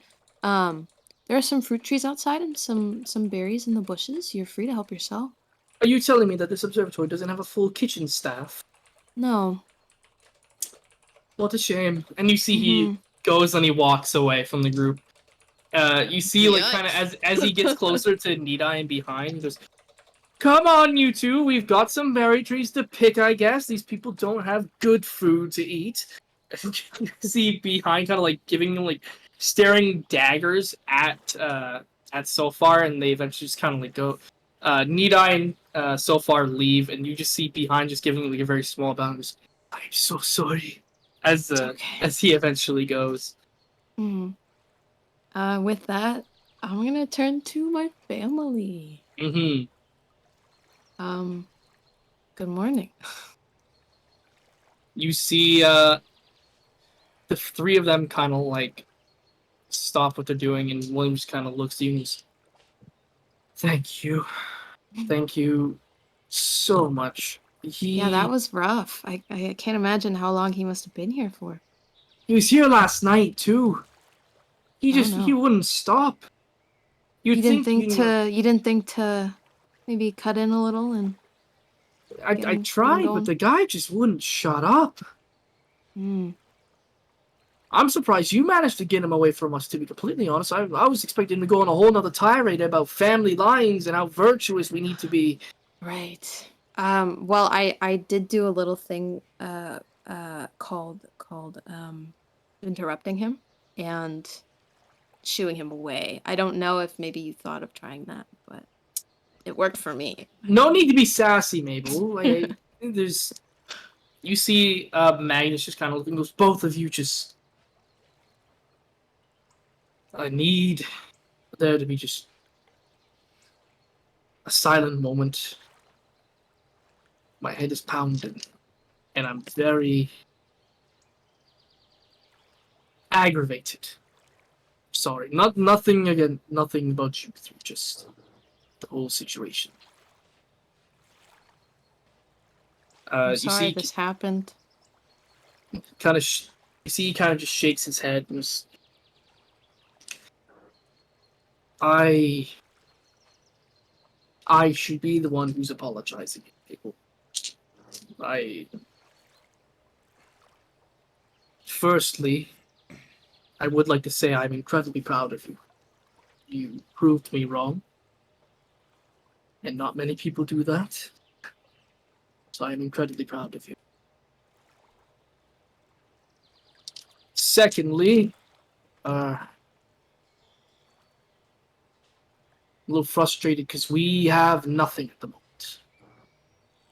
Everything that we've kind of built up as a family is currently gone, with the exception of your little hideaway that William has told me that you two have had for a several number of years, but lacked the mentioning of to myself or your mother." That was kind of the point. You see, kind of like looks around, and goes, "But I will say you have done very, very well with decorating the place." Yeah, well, sometimes you would notice books would go missing and we would just say, "Oh, we don't know where they are," but they've been here. I don't know why, but that doesn't surprise me considering how well the two of you would. He just kind of looks to Amelia and goes, "Did we? Is this from you? Because I never stole anything as a child." Amelia just kind of gives him like a small little shrug. Just, I won't say anything that I did as a kid. And Magnus kind of just returns to you. "I've been incredibly harsh on you. And I feel like it's about time that I own up to that and do right as your father. I'm sure you have endless questions, and I will be completely honest with you throughout everything that you want. So if you want, you can use me as a punching bag of sorts if you wish. I'm sure you have things that you want answered. Mabel is going to bend down and give her father a hug and say, I love you so much. Aw. He's like, you see, he's like taken aback a little bit. Not so much like out of like unsureness of what to do, but like just surprised that out of the gesture, considering the history of how he's treated and how he's said and all the notions. You see, like eventually, like his arms kind of wrap around you, and you feel like his arms go very gently, kind of like around to kind of like your upper arms. Just, I thought that I lost you so many times, and I worried every single time. And I'm so sorry that I didn't reach out any of the times. That was wrong with me, and I should have done more. And I should have listened to you more. I love you too, Mabel.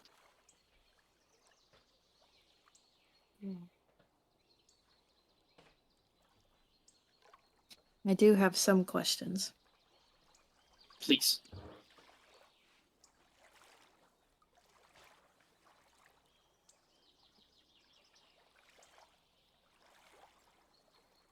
I saw something.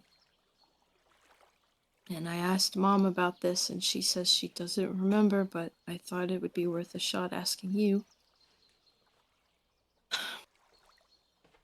I get visions sometimes. And before, well, a while back, I saw everyone but me, including Brug and Lynn, in the living room at home.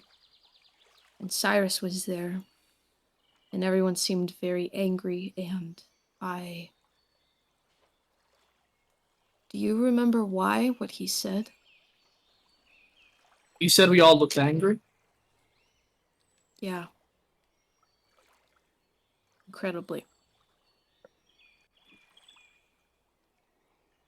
You see, he kind of sits there for a second.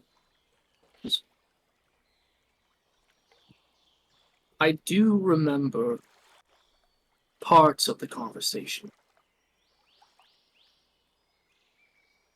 He kind of gestures over to Cyrus, who's, of course, you know of the history between our family and him. By now, I'm under the assumption. Mm-hmm. You see, he looks over to William and Amelia. The three of you are going to hear something that I have kept secret for quite a number of years. Is it bad? No. Not in my eyes, anyway. Not long after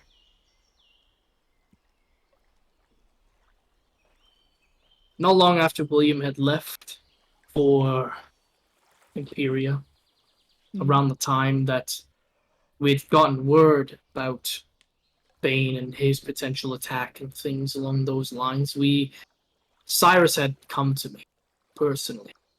Mm-hmm. He asked for a private hearing between myself and him, and I agreed, of course. We spoke on a number of matters of things about how the family had been doing, how William was, and how you were. And I don't remember exactly why, but he mentioned something and I was furious. I can't tell you what I was furious about in this particular circumstance. But I know why I don't know.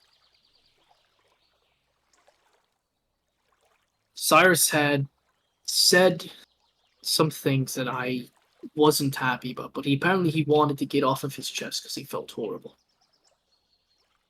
You felt bad? Apparently he felt terrible about something that had happened. He told me I was furious. And then he mentioned how he was watching out for you. Yeah, okay. You see, Cyrus had the intentions of watching out for you in a way that was to protect you from Loth. I don't know to what extent, but I trusted him. And he has done his part in making sure that you didn't have this happen, but I'm not exactly sure what every intention behind his movements have been. But he did say that if I trusted him, which I did, that he could have secure wiped my memory of what he had said. So I reluctantly agreed. You agreed to him wiping your memory of this? I did. Why? Because even when it's for the betterment of our family, or for what I hope was for the betterment of our family, things hurt, and I don't want to know when they hurt.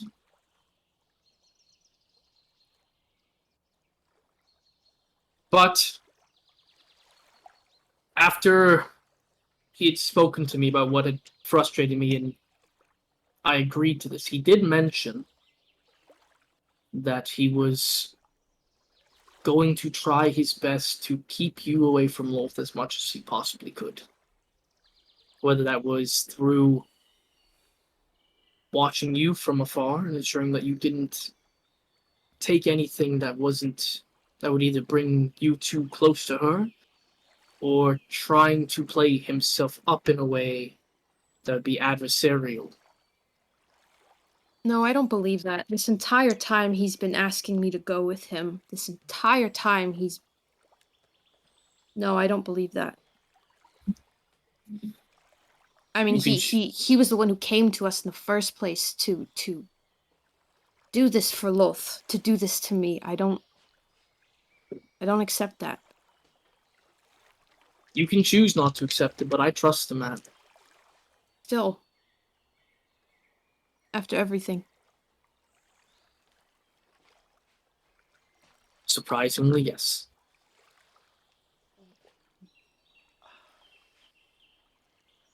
That wasn't your son, by the way. In the vision.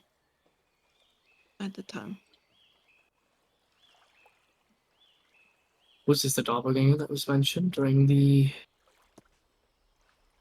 Bane scenario?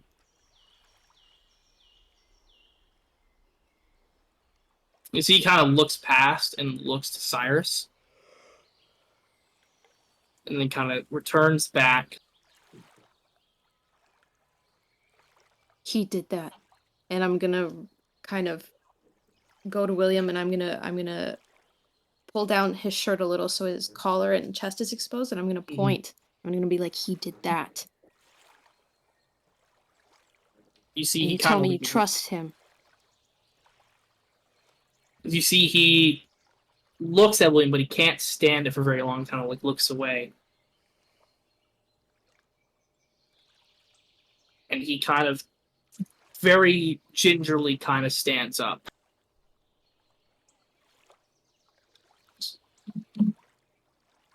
I had no idea of this entire time. He's been a close friend, a business partner. He helped our family through incredibly tough times. And now you're saying that he is responsible for the doppelganger? He's responsible for the scarring.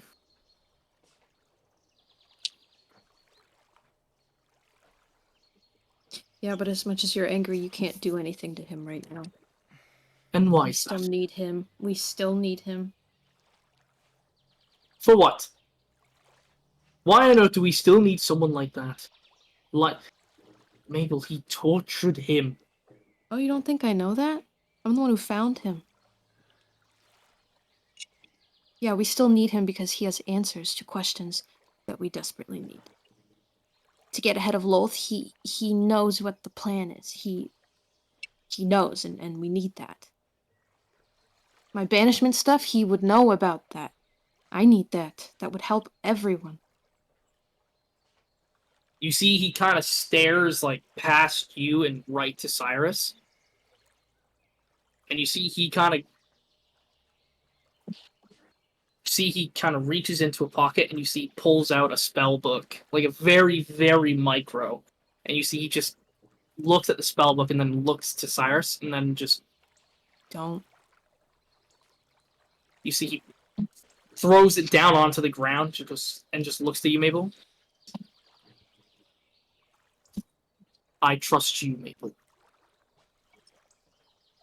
If you believe that this is going to help everybody, you have my full support. Yeah, he'll get what's coming to him. Believe me. I'm so sorry.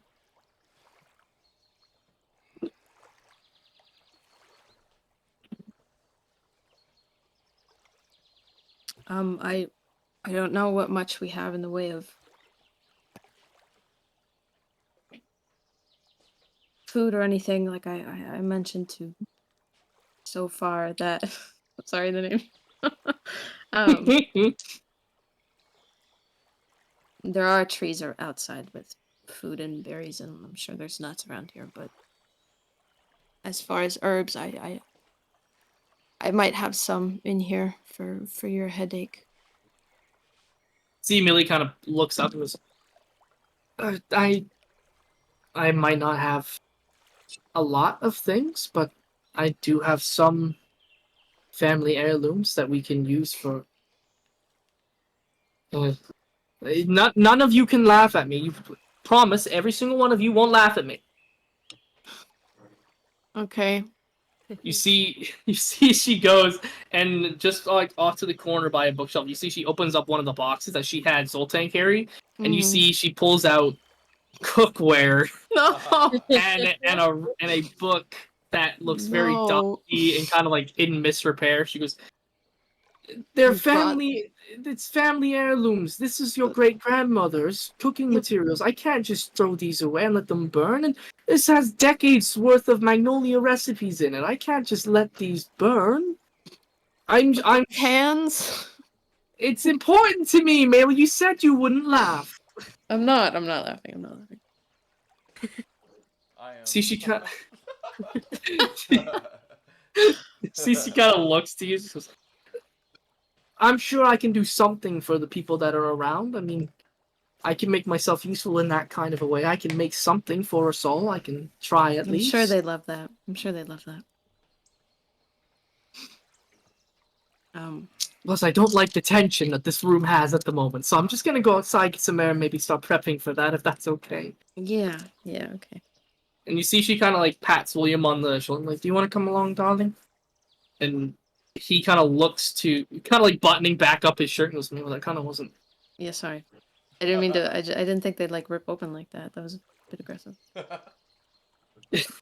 Buttons them back together.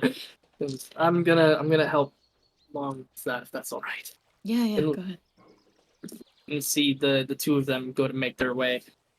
As they're kind of going, they kind of make their gestures to the NPCs that are around, and they eventually head out as well. I'll say this is the last moment because I don't want to dally on for too much longer. If you have any one last thing that you would like to ask Magnus, Magnus kind of looks to you. Goes, I'm trusting you, Mabel. I didn't do that for a very long time and didn't allow you to grow in the way that you needed to, but I'm here for you now. And I intend to make every bit of that correct. So if there's anything else, please. No, I'm just glad you're okay. He pulls you into a hug. Very, this one's a very, like, tight, like, very, very, like, father kind of hug, like almost, like, kind of cracking back kind of, like, hug. Kind of eventually, like, lets go, and he kind of gives you a kiss on the forehead. Even, no matter what, though, I want you to know that I love you, care for you a lot. I'm very sorry that it might not have seemed that way growing up, but I'll try and do the best for everybody. But I need to do some correcting. And that'll take some time, but I promise I will do my best for you, man.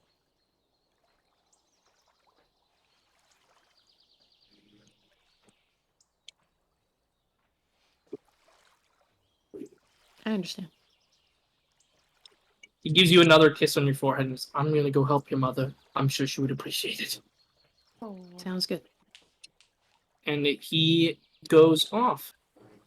So we'll come back to Bonelia, Lascivious, and Sonnet. As you three are kind of like, you know, catching up on like the sleep you've had and seeing a few different people kind of pile out one by one. Behind so far and Nidai come out. They greet you, Bonelia. So far kind of comes up to you. I haven't seen you in so long, darling. Your skin needs a little complexion, but I'm sure I can find a stylist that can help you out with that if that's your sort of thing. Actually, I'm actually okay with how I look, but thank you so far. Oh, really? You're surprising, but everybody has a little something for themselves. How do I look? You see, he just kind of looks at you. He had a smile looking at Bonelia. Like, it was very, like, comforting, like, oh, I support you kind of smile. And you mentioned the smile just drops and stares at you. Appalling. And then just returns back. And then returns back to Bonelia. I swear, though, like, this dress here, I don't know who made it or who gave it to you, but, darling, this is stunning. I bet you and I would look wonderful out of pair at the next Equium Gala, Alright, or I'm maybe gonna on our leave. trip to the Shell. Leave. As Safar's kind of like working his way up, kind of like warming up to the group. Sonic, do you say anything to anybody who just kind of come out with Bonelia's group and then the Magnolias that have just come out, or? No, I think I roll my eyes at Bonelia's friend. Mm-hmm. Just kind of roll my eyes, walk away from them. I think if I were to see Magnus, Yes, kind of like as you see Amelia and William come out, and just kind of like as you're at the door, Magnus opens it, so it's like right in front of you. yeah, I think I kind of as Amelia and William are as I'm passing them, I'd just give them like brief greetings of like, like keep yourself safe, like and then I think when I see Magnus, like I don't say anything to him, but I just kind of like give him a look of like, not exactly like discontent, I think is the word. Mm-hmm. Yeah. As give him that look of discontent, he just kind of like looks to you, and he just as you're kind of going through past him, he puts a hand on your shoulder, just goes, "Thank you," and lets go and kind of moves forward. Going inside, you see Eldenor, Fixori, Zoltan. Michaelis is still kind of there. Michaelis is like just keeping watch over Cyrus as Charles kind of like does this little doodle, and you see Mabel kind of coming towards the middle of the room after having her conversation with her father. When you come inside, what do you do? I'm gonna go to Eldenor. Okay. So, how are we saving our friends? You see Eldor kind of like turns to you and goes, I was actually speaking with Fixori and Zoltan about that right now. Frixori mentioned that this is most likely magical in some sort of way, and I can't help to agree. My assumption, Sonnet, given that this was not your fault, I'm happy that you don't have the whole thing going on. It was actually a little bit creepy, and for someone like myself doing necromancy, that's something new.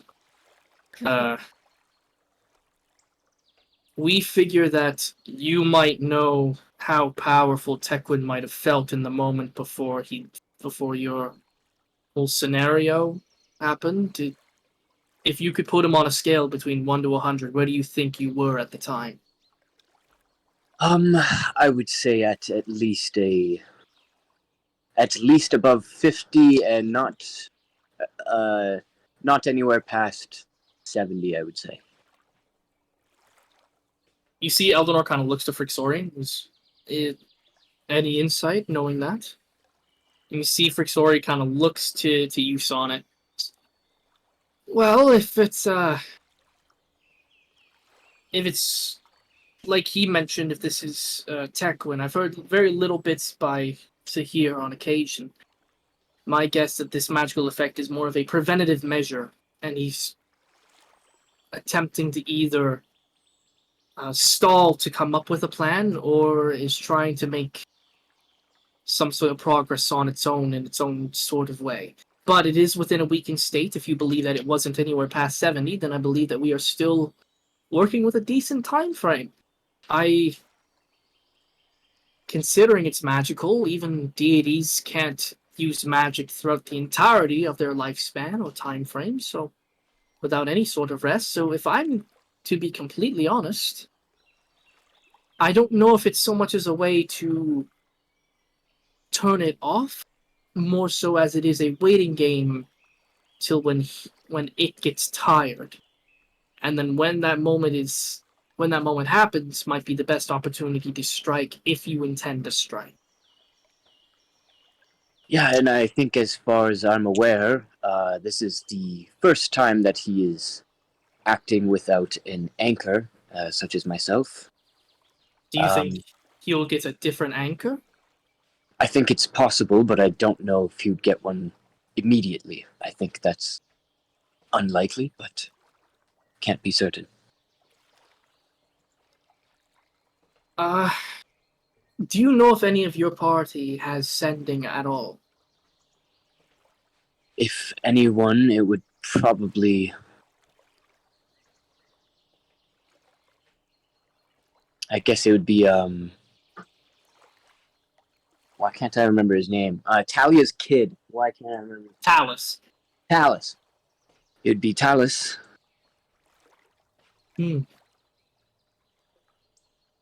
Talus could potentially, if something were to happen and we weren't around to immediately notice it, Talus could potentially reach out to you and Eldenor, but until then, I've tried to reach out to Zahir and nothing has come of it. So I'm under the assumption that until that dome is gone, there is nobody coming in or out, whether it's physical or mental in any kind of capacity. So, I mean, if you have any enemies in there, you're pretty safe for the most part. It's just unfortunate about the other people that are trapped in there with them. So, I don't even know what to do in the meantime, to be honest. Well, I mean, Zoar's only, a few hours via foot travel from here. If you wanted to, you could go in and actually inspect the dome closer and see how sturdy it is, and maybe you could get a more accurate time frame. I mean, other than that, I'm not exactly certain how to handle something like a demon causing a dome over such a large landscape. That's something a little new to the history books from what I've heard. You see Eldenor kind of like perks up and goes, yeah, I definitely think it's gonna be a little bit of time before something new and progressive happens about that. But what I think I'm gonna do is I'm gonna position myself towards where the rest of the ghosts were at that exit of the city. I'm gonna kind of keep an eye out. Maybe I can see through it. I mean, from this distance, it looked like you could potentially see some outlines of buildings, so maybe it's not entirely blacked out. Maybe we can see through it a little bit if we get a little close. So my intentions are to go to the actual borderline between and see if I can spot the ghost, and maybe we can communicate if it's not magical, and maybe we're just right in front of each other. I'm going to kind of turn my back to anyone in like my party. So like Lascivious and all them. I'm going to try and turn my back to them so they can't see my face. Mm-hmm. And then I'm just going to like basically a facade kind of falls off of Sonnet, where for the first time, instead of being kind of more determined or maybe even unfazed, he's for the first time kind of showing his concern. Mm-hmm. And then he's just going to ask Eldenor, level with me. Do you think they're going to be okay? You see, he kind of leans forward a little bit, just kind of like matches your kind of pace and tries to avoid most people. Zoltan and Frixori kind of don't really have any connections to the ghost, so they don't really care all that much about it, but they do try to give you their privacy. Eldenor kind of leans close to you. You see, he's got a bit of concern, but there is a small amount of confidence in him, where he goes, we've lost members before. It probably won't be the last time. I sincerely hope that 4 of them are okay, but who's to say? There are 2 deities that are in there that are actively against Orlais' benefit. You have your scenario with Tekuin that has now just encompassed the whole area, and there could be a revenge act done upon. Perhaps if your little scenario, whatever the problem is, if he decides that perhaps a little bit of revenge is best served, I mean, who's to say that they aren't targeted? But I can say that Karok and the Gatekeeper are more than capable of defending themselves, and Talia may be the mother of the group, but of course you've seen her in action before. She's as swift as they come. I'm sure that I can't guarantee that they'll be fine, but I am confident that they will do their best, and that is all that I can do for.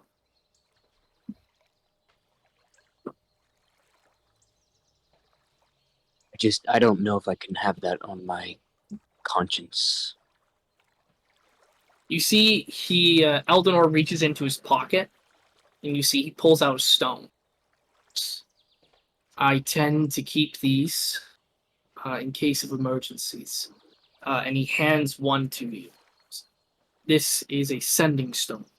If there is any news between the dome, if I can hear them, or they can talk to me, or we establish some kind of communication, I can use these once per day, and so can you. We can only speak to each other with them, but it is sending, so there's only a very slim chance that it'll fail no matter where you are. And I will fill you in as soon as I hear anything or come up with any new theories. Thank you. Yeah, no, we're gonna be fine. I'm gonna grab the stone, kind of put it in my pocket. Mm-hmm. And now, for the fun part. And then I'm going to, take out my dagger and then just start slowly approaching Cyrus. Okay, yeah. You pull out the dagger and start approaching Cyrus. Mabel, currently you're the only person who sees him, because Michaelis would see him, but currently can't do anything I'm a about run it. over. It's been a whole night of not talking to him. He's been doing his thing, and now I'm seeing him go towards Cyrus. So I'm gonna kind of hurry over. I'm gonna be like, "Hi, Michaelis is what are you tired to doing?" fall asleep again. Oh, Yeah. just, I thought we should get the show started, Yeah, no, I agree. I just maybe like let everyone know. Do you even know where Lascivious is? For what? Why does everyone need to be here for it? What do you mean? Why does everyone need to be here for it? It's kind of. I think we all want answers. Right. Answers. That's smart. Can I make an insight check? Yeah, sure. By the way, sorry, Michael. I saw you going to say something. It's gonna be an 18. Okay. Joe, you can. What do you, if you're trying to hide or kind of, if you want, you can roll like a deception or a persuasion. If you want, just don't say it out loud what it is and tell me the total. Yeah. Alongside what you're rolling. What is she inciting? Yeah, what I are you want to trying to know get? what your deal is right now. What my deal is? Yeah. So if you're not trying to hide any of it, there's no need to roll. You can just tell her what you believe she would garner from an 18. I'm gonna roll. Okay. You can say the total out loud, but tell me what you're rolling. Oh, gotcha. I see what you're saying. Yeah, just like put it into your private notes channel or just DM me it. Yeah.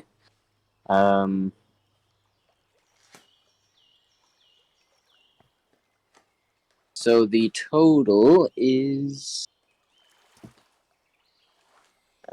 Let me see. 25. Oh, Damn. 25. Okay. Should have made you fail. Gotcha. Okay. Yeah, I mean, I'll say with an 18, you're able to, even with an 18, you're able to discern that Joe, or Sonnet, I should say. Sorry, not Joe. Sonnet is, he's being truthful in it, in that he's wondering why people need to be there and why it's so important. Because he knows that you're going to get answers regardless. So why does it matter if the entire group is there for it? I guess also for Joseph, can I discern that is there enough there to sort of see that there is something there? Or You can see that, like, especially on the matter of like what his deal is.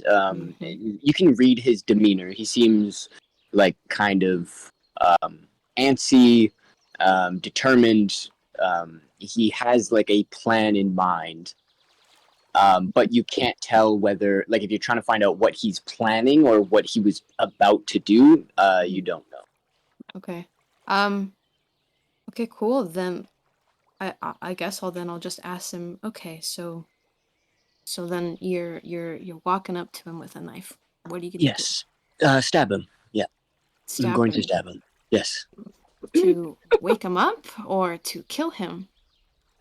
Whatever comes first, I suppose. I'll say with that, Lascivious, I assume you were making your way towards the observatory once you left so far, right? yeah, I was gonna go in because I wanted to like mention some things to the battle plans about the Tekwin thing, but Okay. Well, while you're heading towards it, do you say anything to the two groups that have come out at all, or do you just head right in? well, I guess like as I'm passing by the Magnolia family, I'll just kind of just be like, you guys doing okay? See, Amelia's got like some cookware in her arms. William's got like he's kind of gone off to go pick some berries, and you see Magnus kind of like just kind of talking to Amelia, but like, okay, well, I can start doing the fire, and then they hear your words. Amelia just kind of looks to you and goes, "Oh, what do you think, Magnus? What do you think, Magni?" And see, Magnus kind of looks to you, Lascivious, Yeah. and just goes, "We're fine. We're tensions are a little high, but we're fine. Right. If you wanted to speak to Mabel, she's inside. I'm sure she would need a friend at the moment." Yeah. Do they have like a little fire pit that they're like starting to make? No, you see Amelia has just kind of plopped down the cookware and like they haven't really started yet. They've left and then they've begun to like kind of do their prep, but like the fire hasn't been milled. There's no fire pit. Oh, okay. Then I won't bother to help with that then. Okay. I just go, all right, well, glad you guys aren't dead. And then I'm just gonna walk in.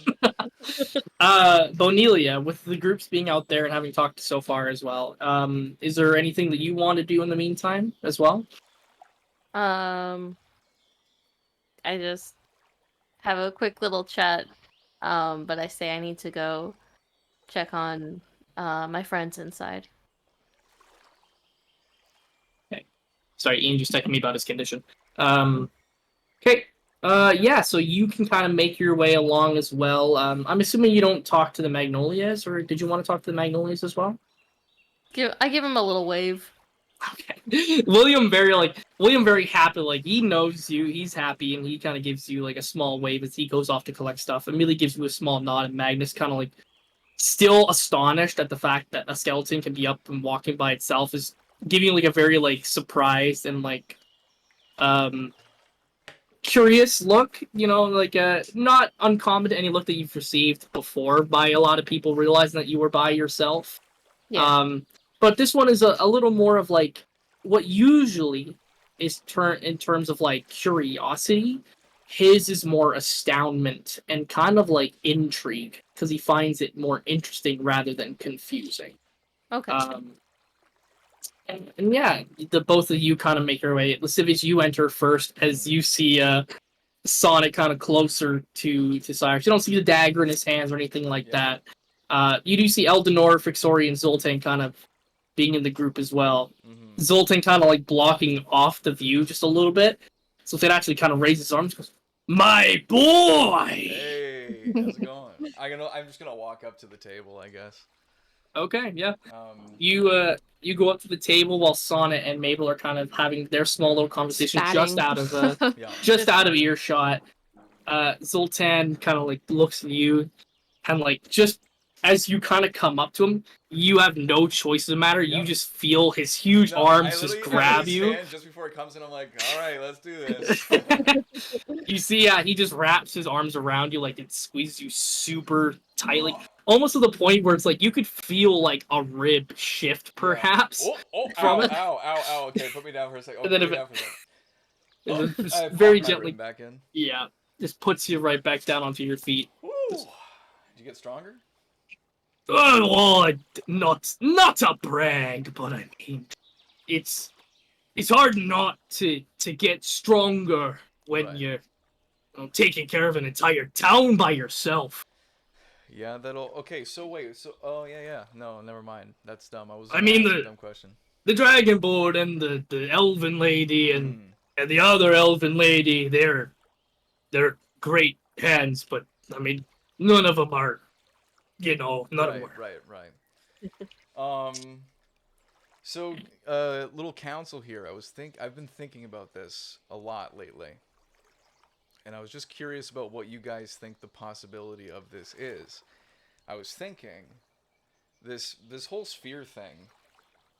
To me, it doesn't really make sense that, given I'm assuming Tekawin isn't like as like the most powerful that he's ever been, kind of thing, but yet he's holding this up. But there's two gods and a demon that are in that orb, or that sphere that he created. Do you think that, like, maybe time has stopped inside of that sphere? Because it doesn't seem likely that two gods and a demon wouldn't be able to just stop him from doing whatever he's doing if they have full autonomy. You see Frixori kind of looks to you. I actually never thought about that. That is an interesting way to think about it, but I mean, do you think that Tekawin could do something like that in his state? That sounds like something crazy powerful to be able to just freeze 3 deities at once. Well, I guess so, but I mean, if he's putting all of what he has right now into it, that doesn't seem the less likely. Like, it's kind of like a double-edged sword, where it's like that's all he can do, but he can't do anything else, kind of thing. Kind of like stalling. Or Eldenor kind of looks to you and goes, "That's what we spoke with Sonnet about it just not too long ago, and we kind of agreed that it's more likely a stalling method than anything else. We're not entirely sure how or what the goal is to stall for. Yeah. But I mean,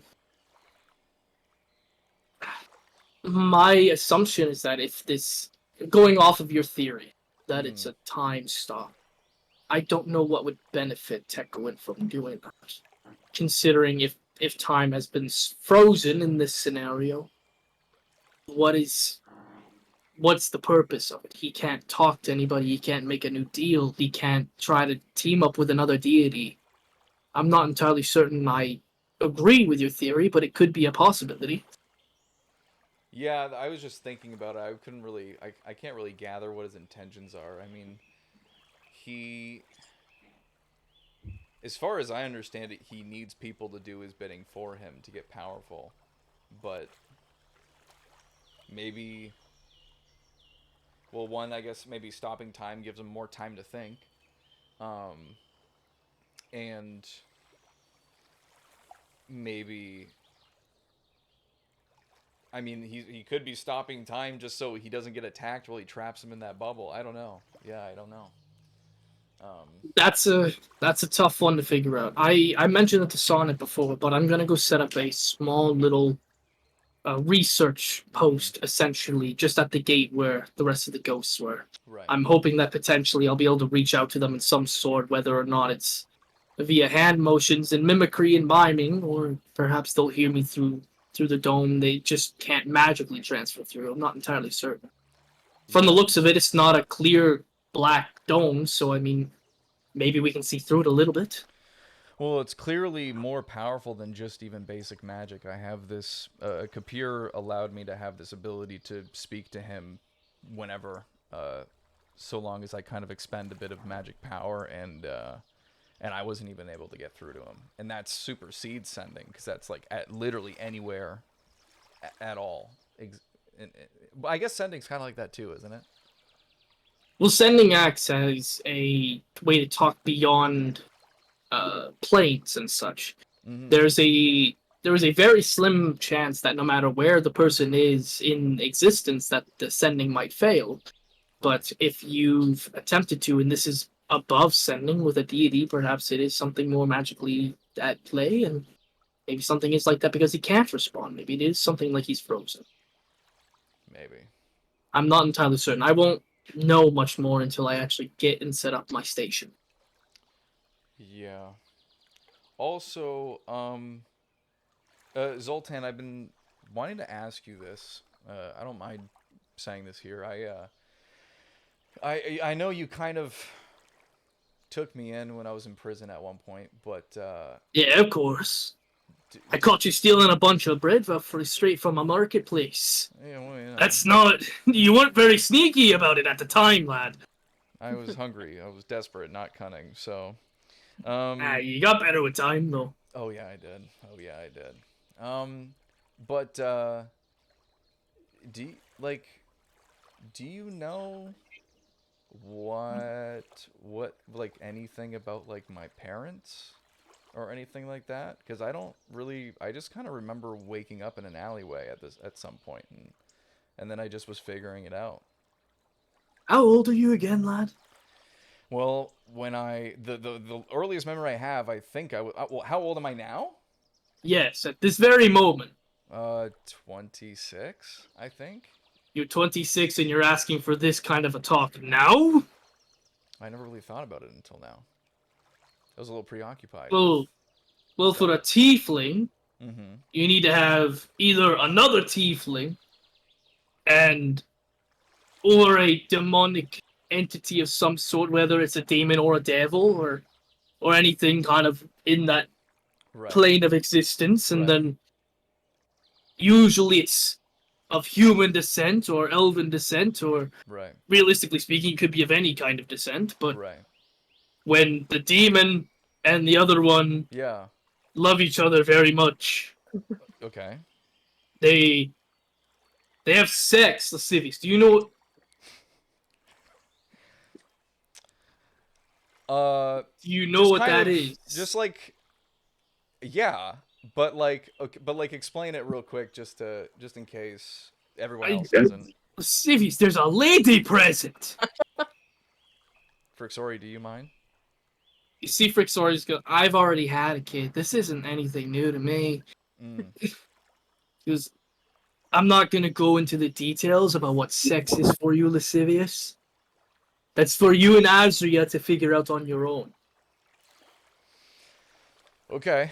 But people have sex and then bam, baby. Okay, You don't but just like, kind of appear. but did you You like ever probably meet my parents or know no. anything about my parents? I caught you stealing bread, Lascivious. I wasn't there for your birth. No, I just figured like maybe like there like I don't know like rumors or things because like I mean you don't just kind of end up in an alleyway when you're 10 years old. I feel like that's kind of sad. Well, I don't really know what to tell you, lad. I mean, you had to come from somewhere. Well, there is one thing. I went to LaRue with Bonelia, and we talked about some things or whatever, and I was explaining to that we were talking, and I was asking about, hey, are there any other demons in Orlais, blah blah blah. And LaRue said that there was Lilith as well as Tekuen. There was Lilith. I don't really know what she's the demon of. Sorry, do you know what Lilith is the demon of? You see, she has like a very small chuckle on her face because I don't know the exact title. And she kind of gestures behind her. Mm-hmm. I bet he does. Who? Who? Oh, Cyrus. Yeah, yeah. I'm like, oh, okay. Yeah. No, I was gonna ask him regardless, but and so basically LaRue, and then she also said Vaxis. See, Zoltan kind of like looks at you and just goes, "You don't think coincidence?" It could be a coincidence. I'm not really sure what necessarily it means that I just so happen to share the last name of a demon. I'm afraid I don't really know what to tell you, my boy. Yeah. Yeah, I The- don't know. I wish I had more that I could give you, being the person that I am to you. I'm afraid I'm in the dark as much as you. What about what about you, Eldenor? Do you know anything about demons, or you're a necromancer and stuff? So I don't know. Necromancers aren't demons, guy. We're different. Well, obviously, I but it's bring all people dark back from the shit. I don't dead, know. and are you saying necromancy isn't dark shit? Sometimes I bring people back for people to celebrate life and stuff. That's not entirely all the negative thing. Oh, I just I mean, assumed look it was at like just like to kill people with the zombies or skeletons and stuff. absolutely not necromancy. Charles is technically an undead right now, and Charles just kind of like looks up from his notebook and goes, That's pretty badass. "I never." And you see Charles kind of stands up. I think I need a minute. Wait, Charles, did you look at like the dagger? Do you know what that's all about yet? I'm just wondering if you still haven't, then take your time. I was just curious. It's like, oh, I'll get back to you in a second. I just Okay. realized that I'm a zombie, Lascivious. And No, undead. That's so much cooler. Stick with that if you're gonna refer to yourself as and something. he goes outside to get a breath of fresh air. Um. Bonelia, as you kind of like get to the door, you see Charles kind of walk out, and you hear the tail end of that as Lascivious goes, "No, use undead. It's cooler." Do you say or do anything hearing that at all? Yeah, I'm gonna be like, "What, Charles? Are you?" Oh, we were just saying that. Well, Eldenor was saying that technically Charles is undead. Because Oh, yeah. yeah. I And look at Charles. How's he looking? Charles, he's looking a little sick to his stomach. Okay, go out. He's come to the like it's gone through his head that he's now like it didn't fully process, but now it's processed like, oh yeah, he's died, and now he's come back. Mm-hmm. I'm gonna It just turns around and follows Charles. Okay. Oh wow. A little Um, comforting from another undead. I kind of turn around. I go, oh right, that's another thing. I run up and I'm like, by the way, Sonnet. So how I'm like, so you use the knife like this. This is how it works. As you go up and begin to show Sonic, you see he's got like the knife towards, and you hear the tail end of, oh, I'm gonna stab him. Oh really? Yep. Just like that. We're just fine with stabbing him. What if? Well, Uh, okay. Yes. Well, wait, Sonnet. Okay, hold on for a second. Uh-huh. Yep. Waiting. What if we Been wait waiting. until Mabel's asked her questions, and then Yeah. stab him? I kind of want to start out strong. Can I look at Cyrus? He's taken a long rest. He's stabilized. He's no longer making death saves. Yes, that is correct. And he took a long rest, so he's fully healed now, right? I mean, he looks better in condition, but you would have seen like kind of like if he Still was gotta be woken up in the banged middle of the night. Yeah, like Charles has kind of like dinked him every now and then to ensure that he's not fully getting back to a full standard. Like he looks better vitality wise. Yeah. But I mean, he doesn't look like he can cast magic or anything like that. Yeah. And then if he were to faint from being stabbed, he'd just go to death saves, right? Oh, yeah, he would true. just need to be stabilized again. Oh my god. Yeah. So I'm just gonna kind of look to both Mabel and Lascivious, and then I'm just gonna walk forward to him. And I'm gonna press the blade like in between his ribs, and I'm just gonna start pushing. I just go to Mabel and I put my hand on her shoulder. I be like, he deserves No, this. don't He deserves touch me. this. Don't touch me. Okay. Bonelia, as you kind of go outside as you kind of follow Charles, you just kind of step outside for a moment. The door kind of shuts. Need-Eye behind. So far, the Magnolias. You see, they've kind of got like a small little campfire set up, and they're beginning to like. Looks like Amelia's trying to make like a sauce out of a couple different berries, and it looks like Need-Eye and so far have kind of brought together like a couple of different herbs and things like that. And Magnus is trying his best with a rabbit that he caught, just to like kind of get some meat to it potentially. As you kind of go, and catch up to not Cyrus, to Charles, just as like you're about to put like a hand on the shoulder or reach out for him or say something, you just hear the most blood-curdling scream. As 1 second it's fine, the next second all you just hear is just him going, "Oh!" I'm gonna immediately be like, "Hi, shh, yes, you, shh." And hi, mind yes. you, this is Whip my head around. This is through the gag. mind you as well. This is Yeah. through a gag, and you can still hear it. Be like, yeah, doesn't feel so good, does it? Being stabbed? No, not very good. Remember I'm when you gonna run stabbed me? Do you outside. remember that? A few times, I think. Anyways, He tried I'm to just stab here you to tell too. you. Yep, quite a few people you've stabbed, but I'm just here to kind of get you up to speed with your situation here. Tekuin What are is no you longer with doing? me. The only reason that I was keeping you alive and not going to kill you is now gone. So I just want to ask a few questions, and I really don't think you should piss us off, because, well, and I'm going to start twisting the dagger. Oh! I would Danica, like sorry, to. did you head back inside? Yeah, I run back Okay. inside. I go, what are you For doing? this And I scream. would like to try and pull the fucking knife out of Cyrus. Mm.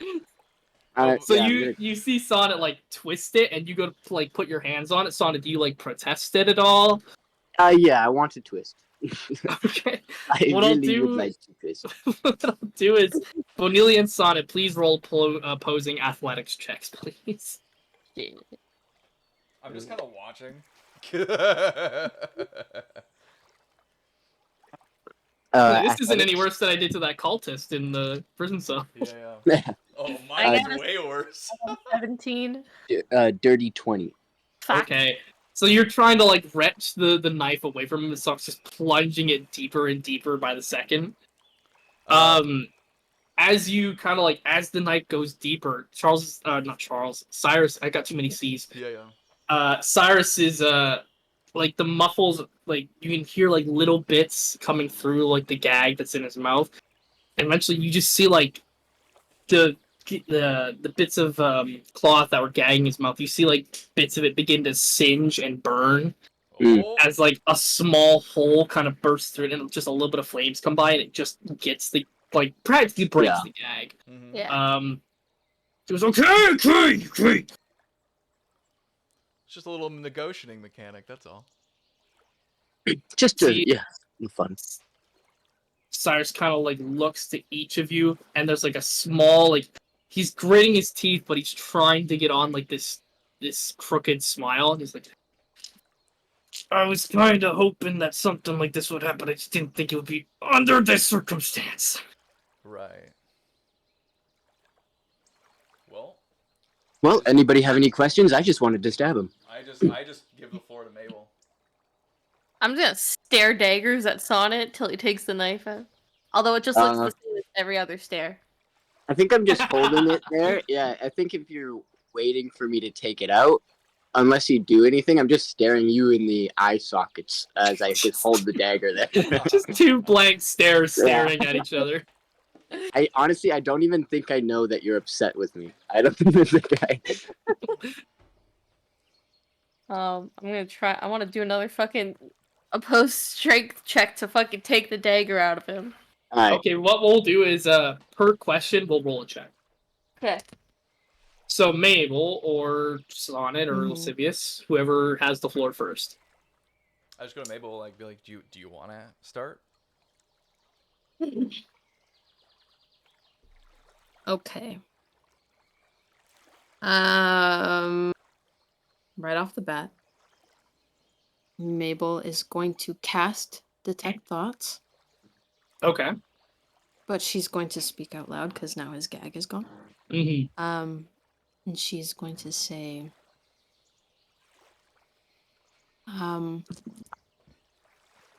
what does Lowell think that I can do for her? You see, he kind of like looks to each and every single individual person that's like there, including Eldenor, Frixori, and Zoltan. And eventually, kind of settles his eyes back on you, and you see like gritting his teeth as the blade's kind of being twisted. She goes, I think personal pet project sums it up the best. And in his head, you can hear just the surface thoughts at the moment. So if you want to prod deeper, he'll need to make a what now?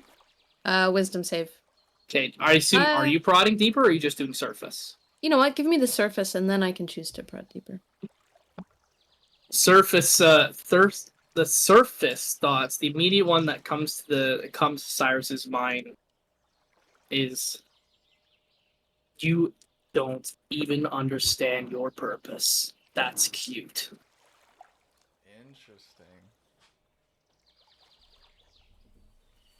Yeah, I'm gonna prod deeper. Okay, he needs to make wisdom save, Yes, he does. and he doesn't even get his legendary actions anymore because he hasn't had a rest. Oof. What's your spell save DC? I forget. 1 second. 16. 16. Okay. He saves. Motherfucker. Okay. Can I make him re-roll with my lucky? Technically No. not. Nah. No. So unfortunately, you know that it's failed though. Okay. Like Then any I'm gonna. like, yeah. Honey, should I twist the knife? Can that give him disadvantage on the roll, the twisting of the knife? With that, firstly, the opposing strength checks, please. Oh yeah. Well, it's not. I didn't fight. 9. And then mine would be 14. Okay, Yeah. so yeah, blade's still in there. All right. I think I'm just gonna give up after this. Yeah, And you attempt to, but Sona just keeps it steady, and you just go. Okay. And I'll be like, Bonnie, like, don't worry, I got this. I like think she's trying to help me with the knife. So I didn't have no idea. Okay. Yeah, with that, Mabel's gonna lean forward and she's gonna be like, then tell me. Pretty much, because he's just not, you know. Or actually, you know what? Then I am going to say, Hold on a sec. Yeah. Do you have a really bad portent dice, like to give No. somebody? No, you have a good one. Oh no, sorry. Yeah. No, I have a bad. Because I could cast suggestion on him and force him to answer every question truthfully. If he fails to save. So if Okay. it's like a Well, hold 1 off. I want to see what he's Sure. willing I'm to just saying say. that's a thing. That's Yeah, a yeah. thing that can happen. So. Yeah. Then you know what? My next question is gonna be,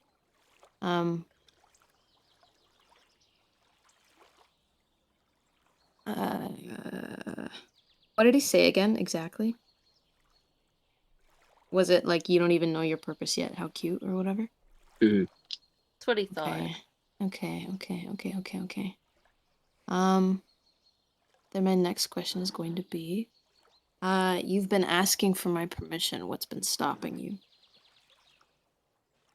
You see just another little smile. Just kind of looks to you. Mabel, I thought by now you would have recognized the fact that I am a gentleman at heart. What are his surface thoughts? You, on the surface thoughts, you hear, it simply wouldn't have been as much fun. Oh, Okay. I'm gonna prod deeper, and this time, I'm gonna give him a portent of 14. He passes. Because he gets his Oh wait. stats. A 14 Oh, is good, shit. man. A 14's good. No, because I thought. Okay, yeah. No, I forgot he's super high. My Yeah, bad. he's got good stats. Okay. He's That's- got good that's- stats. I just completely forgot. That's so weird Okay. that they can add their modifiers to the portent that you give It's them. the That same doesn't make thing any as sense. Lucky, man. Yeah. It's interesting. Okay. I guess they gotta roll for strength again. Bonilla wants to- Bonilla I gave gave him. up. Yeah. Oh, you gave up. Okay. Mhm. I'm sitting off to the Um, side. Like I want to hear what's happening, but I don't want to partake in this. Can I make an insight check to see if he's putting on an act? Sure. Yeah. Roll an insight check. I don't know. It's a 3. Yeah. Hard to tell. Then I'm gonna ask. You offered my family another deal. It was enough to piss them off. What did you say? See, he kind of leans. See, like with the blade, he just kind of leans forward a little bit, like intentionally hurting himself in a way. As the blade kind of cuts a little further, it's kind of leans forward and goes, they were mad because they can't see the benefit that you bring to the table. And what is that? And with the first question, Mhm. you, on the surface level, you can hear his thoughts kind of go from a couple of different things, from Wolf still has a wand, to small little things that like are inconsequential to the moment. But you ask him, then what is it? And you see he just smiles and doesn't say a word. Does nothing pop up in his brain? Do you want to roll deeper? Because nothing is on the surface thoughts aside from like You know what, little yeah. bits to Yeah, it. roll deeper. He's got to fail Okay. at some point. That's a 19 on the die. If he's poisoned, Right. wouldn't he roll disadvantage with all of his saving throws, or is that just What? like Not a. Well, I mean, with poison, that's like the additive effect of the blade, which Sona never Yeah, specified Yeah. which one to use. poison? I didn't poison him. Poison makes people roll at disadvantage for things. Only when they Yeah. actually have the status of being poisoned. I know. Joe I'm has just to saying, use- if he were to get poisoned, would he roll Oh, at then- disadvantage? Yeah.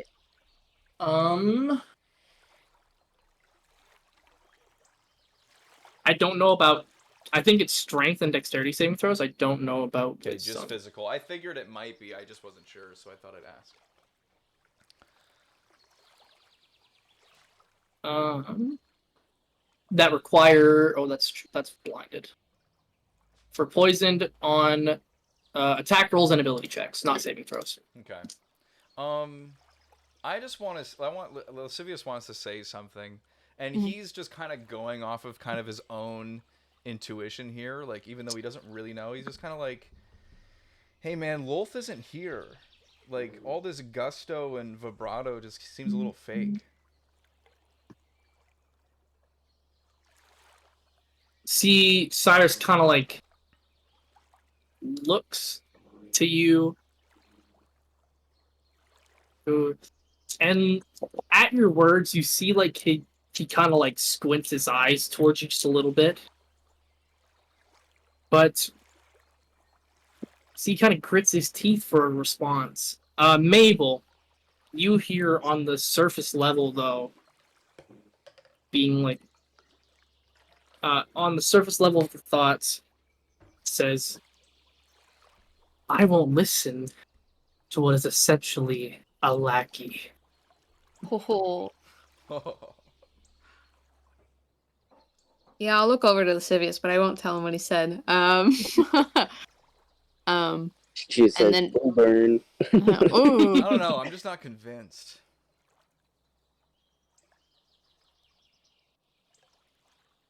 Underneath my parents' bed is a safe. You took something. What was it? See, he kind of looks to you.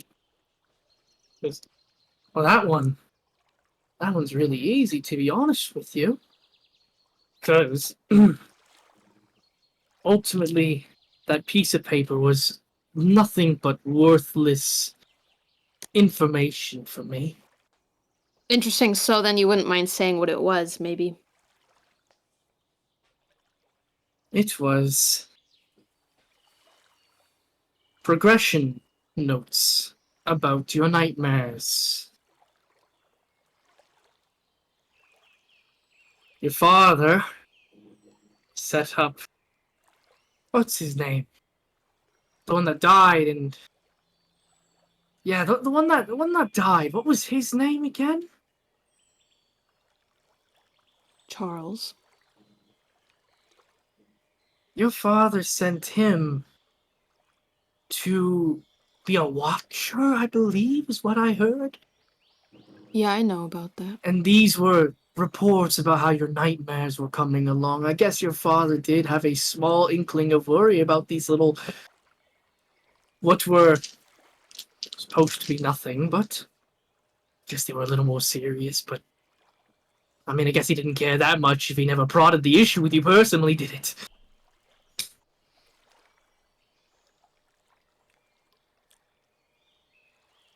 Such a shame, too, because I really liked Magnus. I thought we had a really good friendship. It appears that that's not the case. And after Yeah, all I've done for your family, too, I'm quite disappointed, to be honest. I'm glad. I'm glad you are. You know, for what it's worth, I feel sorry for you. Oh yeah, why's that, Mabel?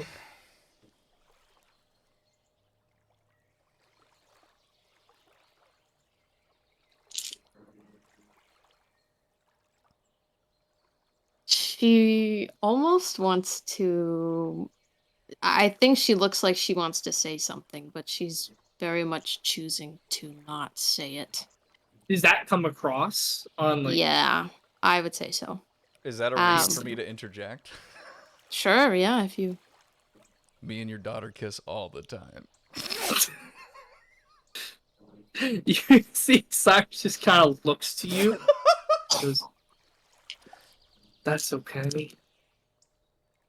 She wasn't the first disappointment in the family. I'm sure you'll be right alongside her.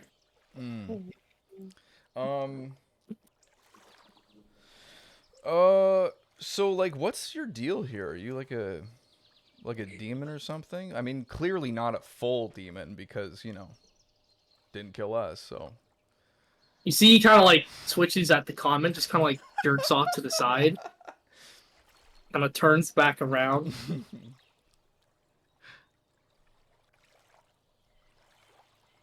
A demon? No, no. Clearly. I'm surprised that you don't. You're a tiefling, aren't you? You don't know the hierarchy. No, I'm unfortunately a bit ignorant to the whole subject. Speaking of, like, do you... I mean, I don't know, I'm getting a little vulnerable right now, but do you know anything about, like, Lilith? Like, what's her deal? You see, Cyrus kind of looks to you. Mabel, Mhm. with the inner thoughts, out loud, you hear Cyrus go, Lilith is nothing more than a bitch who needed to stay where she was put and let everyone else have their go. And on the surface level, you hear, do you want to prod deeper or no? Sure. Watch him fail this fucking question. It's a 16, right? Yes. It does fail. Yeah. Of course, when it's Fuck lascivious this. stuff. On Okay. the surface level, you heard the bit about the bitch. But on the deeper layer, you hear the queen herself got knocked off her throne and she should have stayed put where she was. Who knocked her? Oh? You see Cyrus turns directly to you.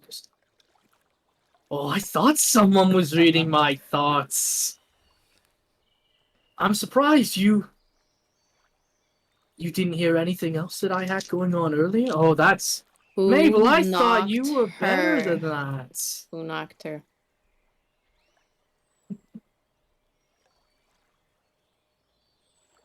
For Lilith. Like, what she's the demon of? I guess since Mabel heard it, it might as well be out loud in the air. Yeah, fair enough. Lilith is the queen of the underworld. Okay. And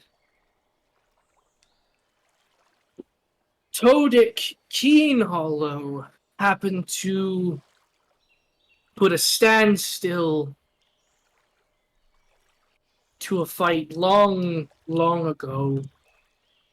I believe it was one of the first actions that he had as champion of the Rue, I believe. Obviously, her champion was a bit of a failure because she, well, didn't stay where she was for all that long. There were rumors of her being broken free, but no actual physical evidence. But that doesn't surprise me, considering LaRue herself is quite the disappointment of a deity in her own right. Mm. It's on it. Yes. Turn the dagger. As you wish. A bit twisted. Okay, you see at the end of the words, oh, it's an insensitive subject, I'm aware, but Sorry, Mabel. Now I'm invested. Do you have any idea about a little old demon named Vaxis? you see he just kind of leans back a little bit.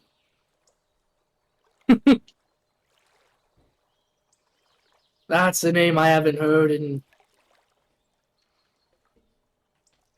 probably at least 4 centuries. Damn. It's a shame. When you see he actually has, like, on Cyrus's expression, you can see, like, the state that he was where he was a little more confident, but, like, in pain, trying to put up, like, this show. Mm-hmm. You see that little bit kind of fades a little bit, and a little bit of somberness comes to his expression. It's actually a shame because Zaxis was Vaxis had a lot of potential. She had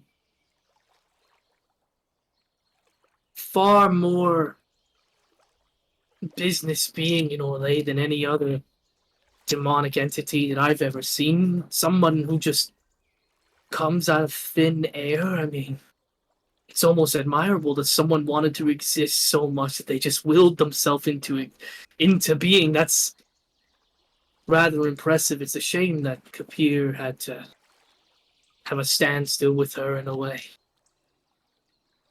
Her. I mean, wow, that's interesting.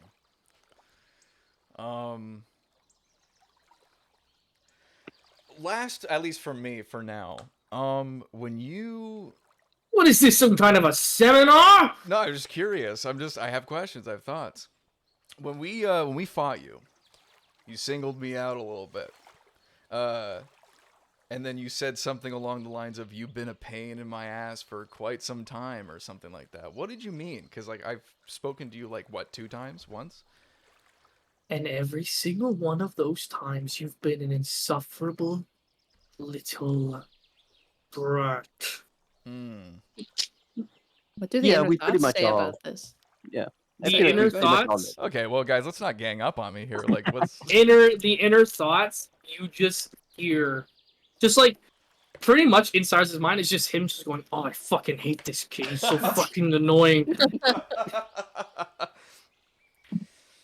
Oh, all right. Well, I mean, He just kind of looks to you, lascivious, and goes, "You know, it's kind of funny. When Loth brought up your history and the deal that she had with you, I kind of expected more, to be honest. In the fight in the sanctum I created, you were so easily manipulated by Kate Liotta, not even the actual Kate Liotta herself." yeah, that was pretty annoying. Almost Yeah. as, dumb as you not being able to figure out how the keys get out. You know. That was You pretty see, he dumb, kind of huh? grits his teeth. He goes, "That's okay. I might not have been able to get the keys, and that's a failure on my part, absolutely. Astronomical failure, yeah. But at least I'm not going to be the reason that another deity thinks that Wolf is stoppable, but then ultimately isn't as special as he thinks he is." I've heard that Kapir has a piqued interest about you, and I must say that I'm rather disappointed. You're not special. Hmm. You're just like every single person in this room. Yeah. Fickle, frail, and absolutely worthless. Almost like how when you singled me out in the thing, you couldn't even hit me, really. In your own sanctum, no less. You see, he takes like a super deep breath, and Mabel, you just hear, "I'm gonna fucking slit this kid's throat when I get free from these bindings." With what hands? You see Cyrus kind of like looks at you and goes, what do you mean? Well, there was something I forgot to catch you up on. Ooh, yeah, that's awkward. You see, like, he's, like, you can see, like, in his facial expressions, kind of go from, like, confusion to a little bit of, like, trying something. You can't really tell what he's trying, but you can see, like, his arms moving, and then you see his eyes just open wide. "You cut off my hands." Yeah. He did. Yeah. I didn't. Michaelis did. I told him to, though, so. I guess it is sort of my fault? I don't know.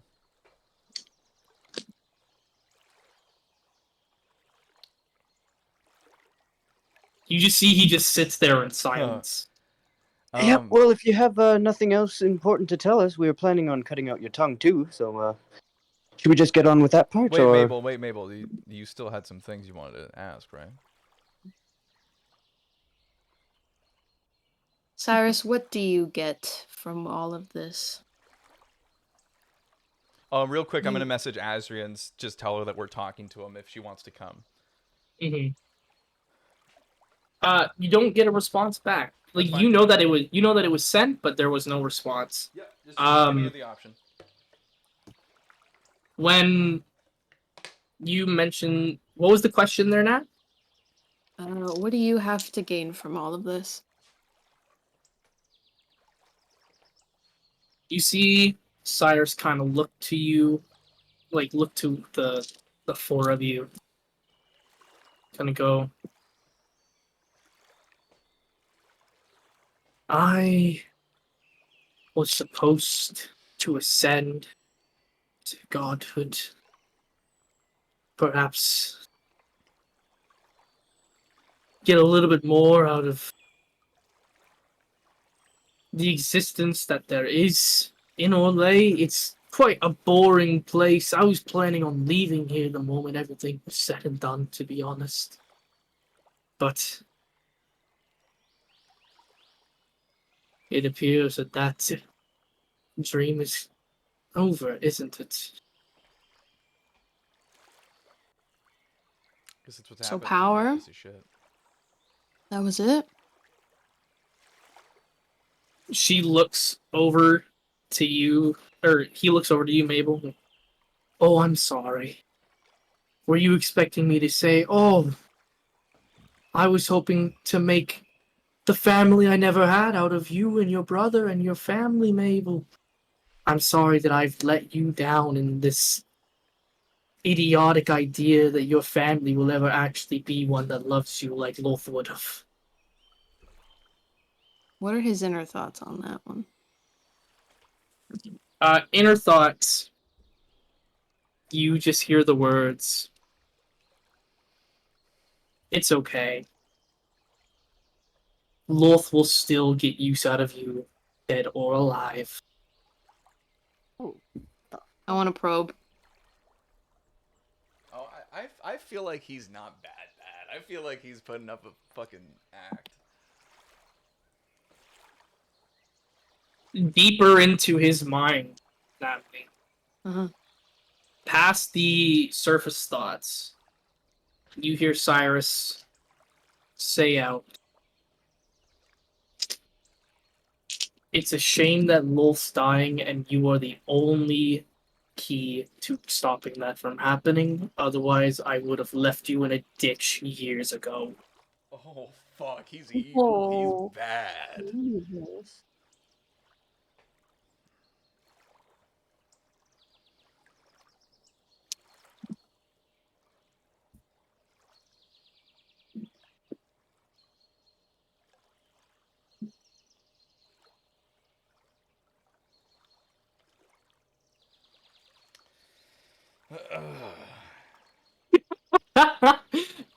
Sonnet, twist the knife a little bit. Yeah, can I insight Mabel's face, and if I see that she's either uncomfortable or upset, I'm gonna twist it. Yeah, Yeah, twist it. does he even need to roll to see it? No, I'm just gonna say twist it some more. Okay, and I'll twist it. Ooh, You just- itchy.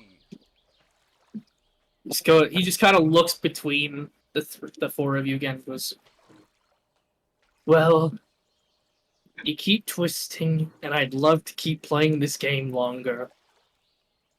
But it's either you get it over with, or eventually I will regain my strength. And when I do, you can be rest assured that the skeleton will be scattered across all of Orlais. That book of yours, Mabel, will be the only remnants of your existence.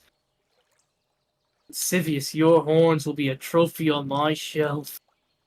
And Sonnet, Yes, you're going to finish Lascivious the starts job like you laughing. should have in your inner sanctum. I got it. Yes, understood. I message Azrael one more time and I go, they're going to kill him. do you want to come say something? And Cyrus, I do just want to know, where did the weak, pathetic Cyrus that we found in a note go? Who has this note? The one we found on Mr. Magnolia. No one knows except for Lascivious about the note. Oh, oh, okay. Yeah, Lascivious didn't really. He kept it, but actually, yeah. Do I get anything from Azria? You don't get anything from Azria, but you do hear the door open, and she's there. She's got tears down her face, but she's got this little bit of a look of like determination to her, and she's walking with a power step. She like shoves through Frixori, Eldenor, and Zoltan, and she gets like right up to him. Just one thing, if you don't mind, before you do what you need to. You see, she puts a hand on his shoulder.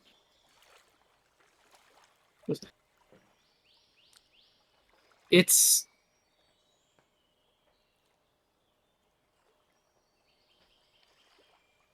an absolute shame that you were as a letdown of a demon as you were as a father. Okay. And then grabs Sonna's hand and just helps him stab it even further, like helping him like pretty much grab it and just repeatedly do it. I get sort of like Sonic, take it out. Stop. Wait, hold on a second. Don't let him kill Well, himself. just a couple more. Just wait. He's okay. Bonelia, can you heal him for a second? Bonelia, can you heal him for a second? Just a little Why? bit. Just a little tiny bit, because I have something to show, because I just wanted to feel out the situation before I revealed it, because I didn't really trust him. Is he dying? I'm gonna look at Cyrus and be like, okay, Cyrus, seriously, Loltha's not here. She's not gonna kill you or anything. You don't like. I pull out the note. I'll be like, you can just fucking be real. Like, what's up here? What's going on? You see, he kind of like looks at the note, and Sonna, make a opposed athletics for me. All right. You have to beat a unnatural 20. Can I give him An advantage? unnatural? Do you want a natural 20? I don't know if we should waste that. Can I just give him advantage by like the help action? This It's is kind athletics. of like athletics. Without advantage, 19, unfortunately. 19? Yeah. Like, with a swift, kind of sudden movement, you feel the knife escape your hand as she grabs it and just embeds it into his skull. Oh. Like, straight through the jaw. Jeez. Oh my god, can I push her away? Yeah, you see, like after the knife's, like, straight up embedded, you are, like, it's almost like she's just, almost like she weighs nothing. Like, you can easily push her off to the side and she just kind of I'm falls gonna back and shove sits her. down. Is he You see the eyes, like the light from his eyes, it's gone, like almost in an instant. Okay, I kind of get in between them. Like, whoa. Perfect. Whoa. What did you just do? Well, clearly she just killed Cyrus, so.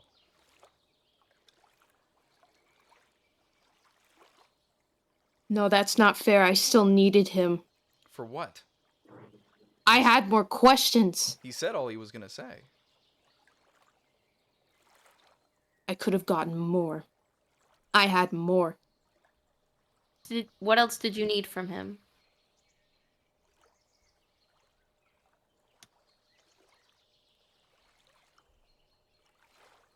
No, that's not fair. I didn't go through everything that I went through only for him to not. Well, hold give him... on. I think Bonelia may be trying to help.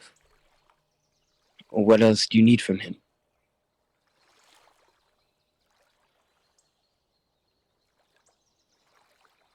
I want to know what he did to my parents. I want to know why he wasn't being honest. Well, I can answer those. He's an asshole. Mabel. I want to go over and I want to take Mabel's hand very gently. I'm just gonna go and like hold Azria and just kind of be like, there. Mhm. I'm gonna take Mabel's hand very gently. Knowing what happened isn't going to change what You can happened. bring him back. You can bring him back. I'm not gonna bring him back.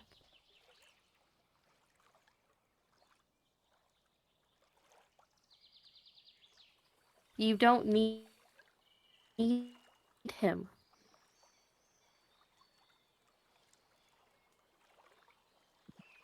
You're not? Oh, okay, we're good. Mhm.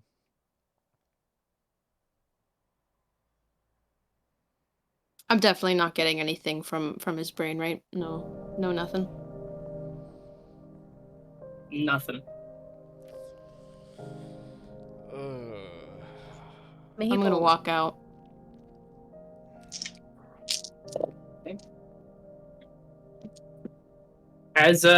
As you kind of walk out, you see like a lot of the groups from outside have kind of gathered together and are kind of they've got like some small amount of plates and stuff like that. Amelia has like bits of food that she's kind of handing out to everybody. Just as you kind of push your way through everybody, the door kind of flies open. You see Amelia kind of like look to you, and she has like this look of like glad to see you again. Like she's happy that you've come out, but she gives you like one look, and you see she like tragically puts down what she was holding, and she like power walks up to you because she can kind of tell about the emotional state a little bit without going too deep into it. And do you do anything with your mother kind of coming up to you at all, or? I'm gonna get away from her, and I'm going to.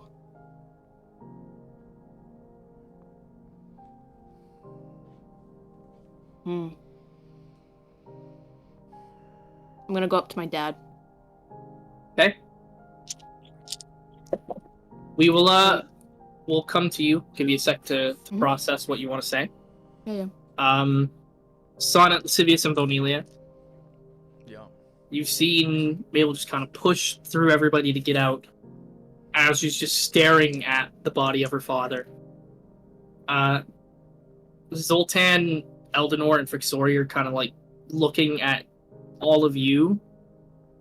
Zoltan just kind of gives you a look. Lascivious should Yeah, for a little bit. You see Zoltan kind of like pats Eldenor and Frixor. We're just gonna head outside for it. And the three of them kind of make their way out. We'll head over towards this direction here. So currently just you three, Michaelis's stoic statue-like body. Yeah. Is there anything that you guys say, or do you start with you, Lascivious? Well, I imagine that, like, Azria's on the ground, I'm just kind of holding her, like, sitting on the ground kind of thing. I just kind of go, you okay? See Azri kind of, like, still staring at the body. Kind of stands up and kind of, like, presses, like, the toe of her foot into the ground, kind of, like, adjusting the leg. She kind of looks towards it and then looks to you three. And just says, never been better. I'm gonna place my boot on Cyrus's face and then pull my knife out from his face. Then I'm just gonna kind of like flip the blood on the floor. Look to Azria. Well, you're much more merciful than I would have been. And I'm gonna put the dagger in a holster, and then I'm just gonna walk out of the. Alright, as you kind of walk out, Bonelia, do you say or do anything to Sonic before he makes his way out? No, not Okay. Sonic. Okay. Sonic kind of leaves off. Natalie, I'll ask you, what direction would you be heading away from your mother? Feel free Just to move any yourself. way to sidestep her. Gotcha. Because she was Okay, going to we'll her dad, Just right? straight up. Yeah. Okay, so Sonic, you go and you leave the door just as Mabel's kind of making her way to her father. Lascivious and Bonelia, is there anything else? We'll go Bonelia. I'm gonna turn to the ever silent stoic Michaelis. Mhm. I'm gonna say, help me get rid of the body. Simcoe's just like, yes, sir. Gillis kind of gives you like a very small nod, being very stoic in the moment, just kind of respecting everybody else's questions. I think I'll just kind of step and be like, well, shouldn't we just burn the body? Isn't he a demon? Wouldn't he be immune to that? You're not immune, I don't think. I mean, I don't know. Are demons immune to fire? Leave I it mean, to us, Lascivious. Huh? Leave it to us. You have something else to deal with right now. Yeah, no problem, no problem. see Michaelis kind of like picks Cyrus up and I do ask kind of look. Bonelia real quick, sorry. Yep. Do you think that you could salvage anything with the scythe? I think it's far too late. Fair enough. But I pull up my Uh, scythe. I tried anyways. Like you just poke him with it, pretty much, or Yeah, whatever? just like a little scratch. Nothing. The blue light that normally lights up does not emanate. Yeah. Fair enough. Michaelis kind of picks Cyrus's body up, kind of makes his way, kind of exits the room. Bonilla, are you following Michaelis? Yeah, I'm gonna Okay. help him bury the body. Okay. I guess. Michaelis kind of brings him out, and let's say, unless Mabel is actively going to be looking for that, Michaelis and Bonilla will be heading off towards the brush, like towards the actual wooded area. Yeah. Michaelis is going to be trying to like avoid letting you see it. Yeah. Avoid letting me see it? Yeah. The fact that they're going to go bury him. I almost like want to suggest that we, as soon as we leave the door, we go the opposite way of where Mabel is.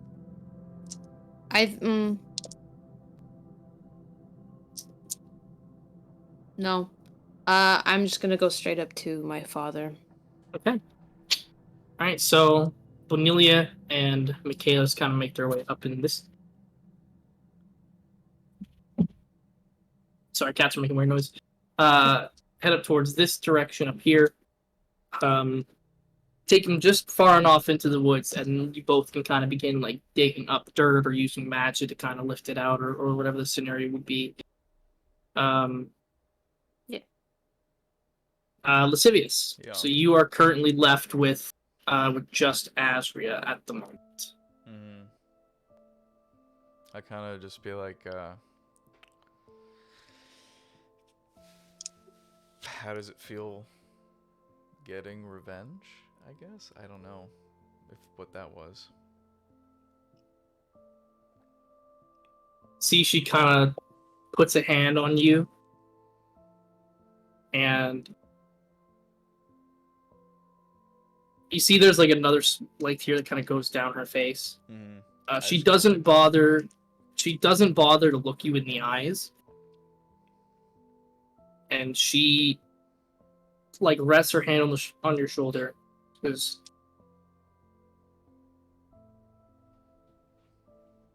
it wasn't as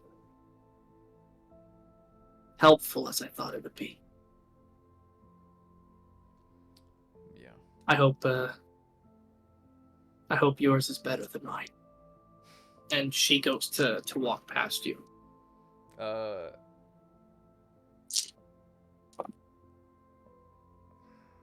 I think Lascivious is kind of like not really sure what to say. Yeah, I don't know. I think Lascivious is kind of just like, I don't know how to provide help in this situation. You think, does he just let her go off? I think he respects that she wants her space, clearly. So he kind of just lets her do what she's got to do. He just kind of goes like, you know where I am if you need me. She just gives you like a very small like nod, like kind of like turning back to you, and eventually she goes.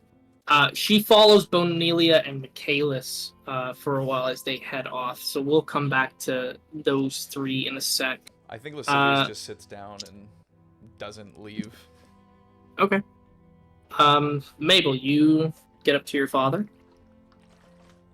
You said you trusted him? Used to. And you believe that everything that he did it because... But you trusted him. Forever ago, yes. What feels like forever ago up until recently, it seems.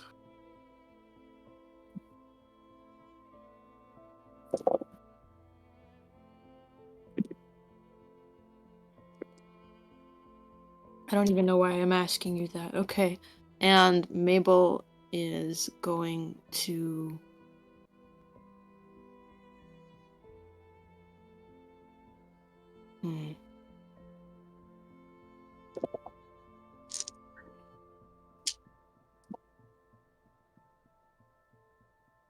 I don't know. I think she is going to... Actually, she's gonna... Breaks down crying. She's gonna walk over. And if people can just imagine, these are... It's a cliffside, and below it is the water. And she's just gonna walk over and she's gonna sit on the rocks. On the very edge. Just hearing the waves crash. I will follow. Mm-hmm.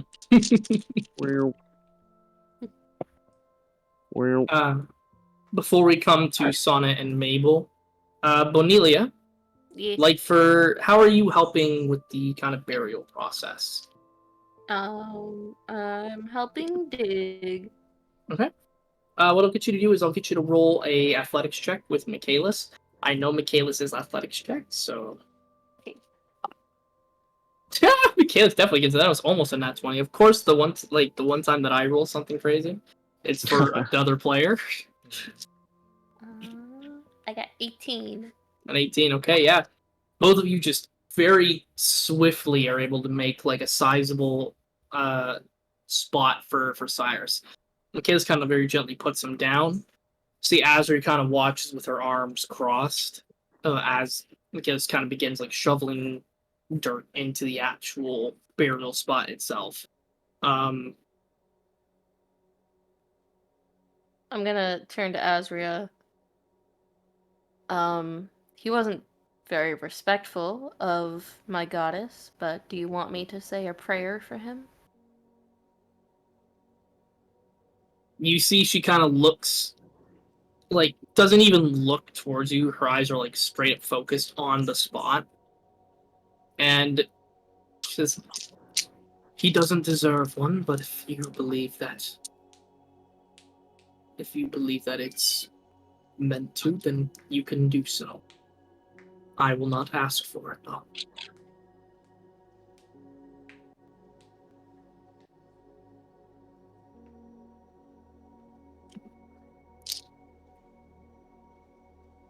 Bonelia, after a long time of thinking, gives a small prayer.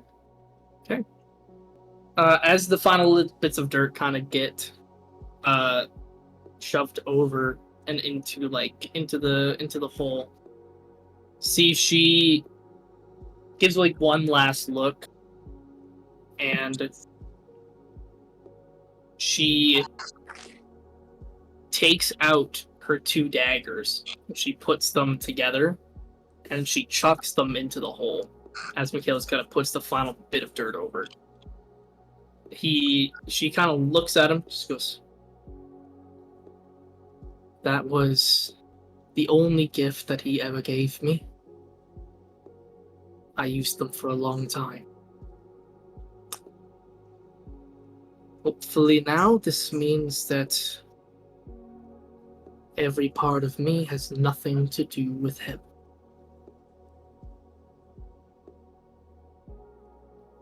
She kind of puts her heel into the dirt, kind of adjusting the mechanical aesthetic again, a prosthetic.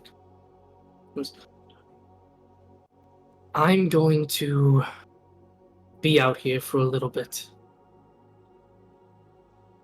Tell the cities to just send me a message when you all leave. Okay. See, she goes off towards where you kind of hear the sounds of the crashing waves, and kind of you see like in the clearing, you see like a singular boat very off in the distance, kind of traveling forward towards the sunrise. As Azria kind of goes and sits down on the edge of the cliff face and kind of overlooking the water, similar to Mabel. I give a little prayer blessing under my breath for Azria. Mm-hmm. You see like a small little like incantation, almost like dancing lights works in a way, like a small little unicorn kind of goes up to around where Azria is and kind of prances around her for a little bit. She kind of raises a hand up to it and kind of like gently kind of toys with it around a little bit, and you can see like the corner of her lips, just a small little smile as she kind of looks down. Cool. Michaelis begins to make his way back. I'm under the assumption that you follow. Yeah. Okay. Mabel and Sonnet. Mabel, you've just sat down at the cliff face. The water kind of crashing into the cliffside itself that you're resting upon. You see off in the distance the port city that is Yanamel, as well as some of the boats that are kind of just going off into the sunrise, becoming just barely visible. Some birds are beginning kind of to fly over, but it's still a very somber feeling, even though the rain has stopped and the sun has come back out. Sonnet, you join her up on the cliff face as well. Mm-hmm.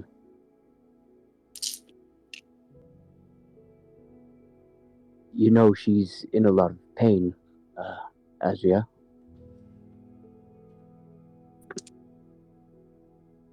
Yeah.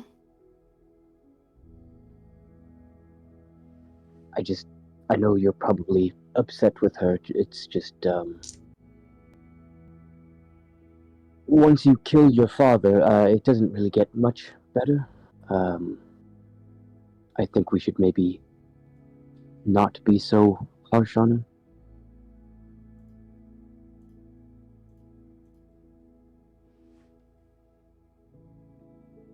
He had a picture of Azria and his wife in his front pocket.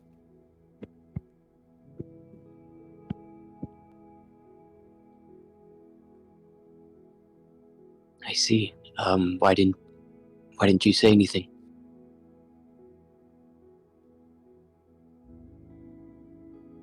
What's the point?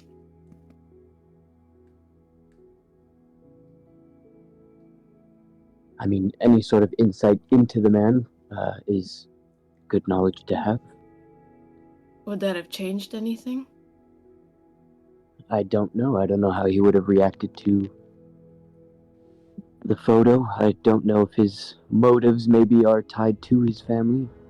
If he kept it on him all this time. Would you have stabbed him a little less if I said anything? No, I would have stabbed him just the same. My intention was never to kill him, actually.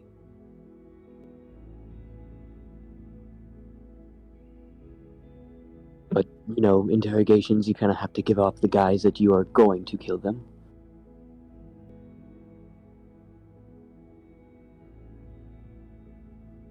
Why didn't you just say that? How could I say that in front of him? Before it even happened, when I asked you. I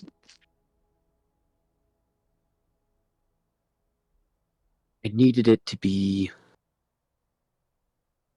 believable. He's not stupid. If he could pick up on any one of us that I wasn't capable and or willing, I feel like he'd be a lot less likely to comply even even from what he was already. But you can be honest with me. I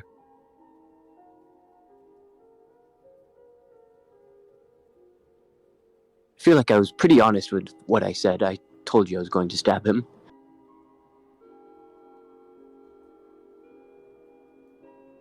And my intention was to get you answers.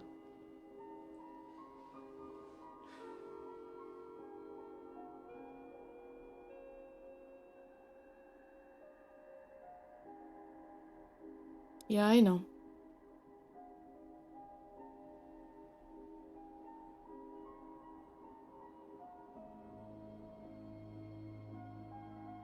And now I don't have anything.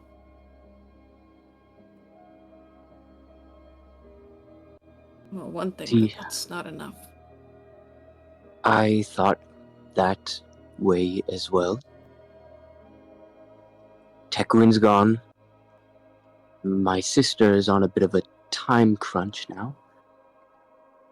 And I have no answers. I have no direction. How did you do it? I can't do it. I have no answers, but I have you.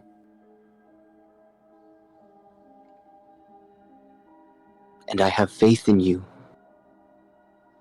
And I have faith that everything will be okay so long as I am with you.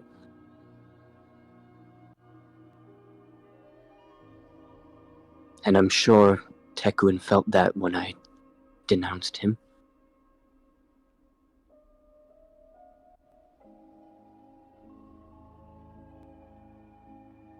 I should want no part of him, but I do. Why?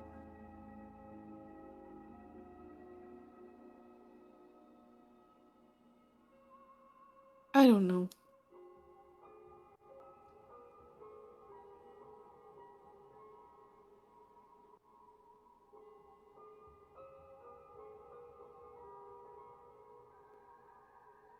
I mean, he was just an asshole, right?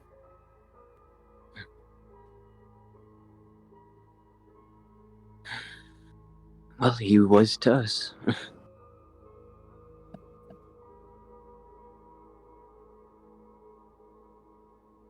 I assume he's being taken care of.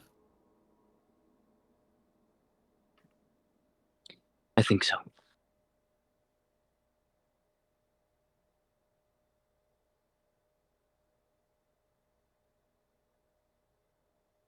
Having faith in myself is tiring. I don't want to keep feeling like I'm just about to get somewhere and then something else happens.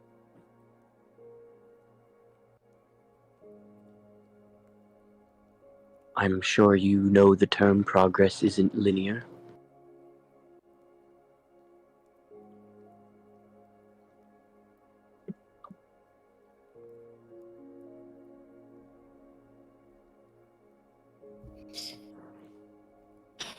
Yeah.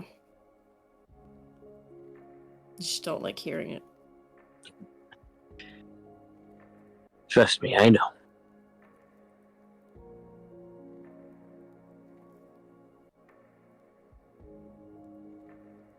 What do you want to do next?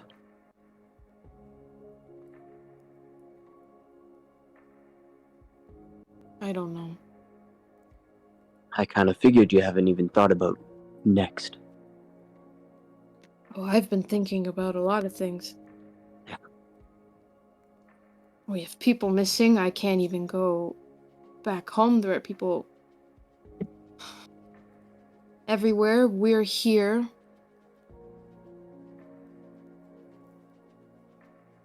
There's things all over the place that we need to do, places we need to go, people we need to get to. It just feels a little impossible. I think you are very much big picture. And I feel like that can be quite overwhelming sometimes.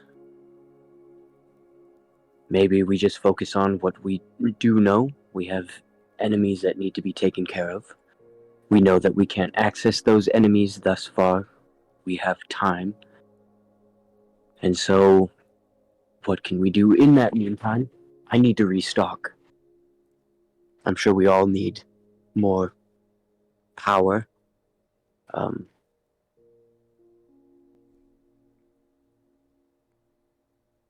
Yanimel would have. I don't have anything here for us, but Yanimel would have. I was thinking the same.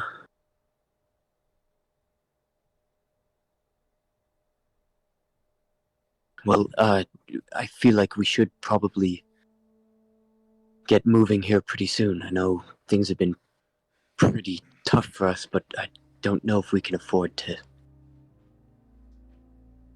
lose much more time.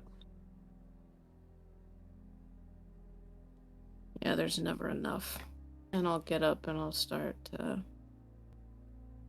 guess, walking over to the group. Lascivious, Yeah. are you staying in the observatory the entire time? I think Lascivious just kind of mulls over everything that was talked about, specifically about him and stuff, and it's just like, okay, so Lolth is aware of what Kapir was saying to me. Cool. And then also like the fact that like Lilith is queen of the underworld and was inside of me for some reason. Vaxis was a woman, or her.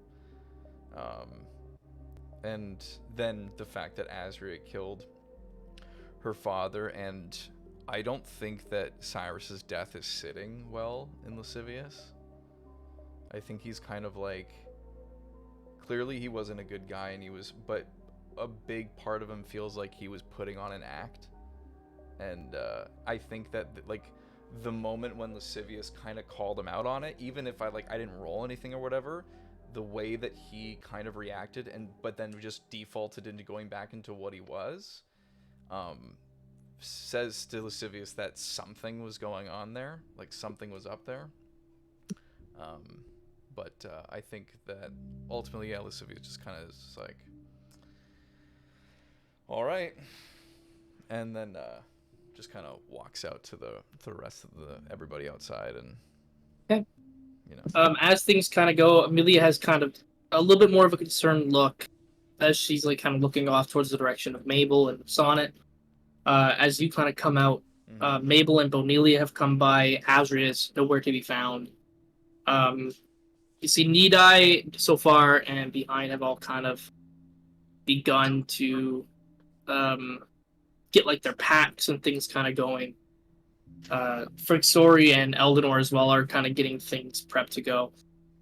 Zoltan kind of like looking around as he sees you kind of exit the building, kind of walks up to you. So things are a little tense from what I can see. Yeah.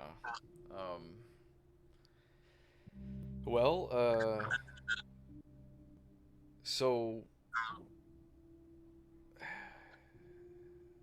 I really don't know what to make of this, but I had the Queen of the Underworld inside of me, and I unleashed her. But clearly she was on our side, but yeah, apparently Lilith is Queen of the Underworld, and she came out of me. See Zoltan just kind of like take like a step back and kind of look you up and down. Well, at least she didn't take the masculine traits out of you, did she? And just kind of gives like a small little punch. And then he's also like, but also, turns out Vaxis is a she. You expected a man? I honestly didn't really know what to expect, but the fact that now I can kind of put more of a face to the name is interesting. I still don't know what it means. You'll figure it out. You'll figure it out, lad, I'm sure. It's nothing like you haven't already got enough on your plate. Why not stack another, go back for seconds, as they say, huh? And he kind of gives you like a small little punch on the shoulder.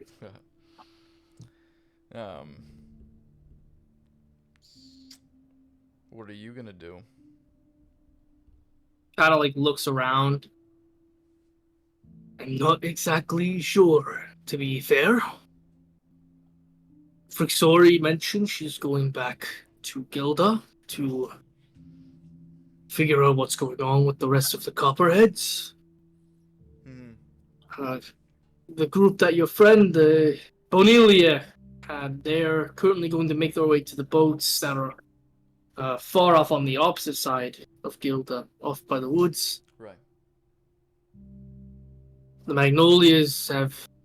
I heard rumblings between Amelia and Magnus saying that they wanted to stay, potentially wait out the dome, and Right. hopefully do a check in on their home and see if it's totally destroyed or not. But I don't exactly know how your friend Mabel will feel, but maybe there's some convincing that can be done.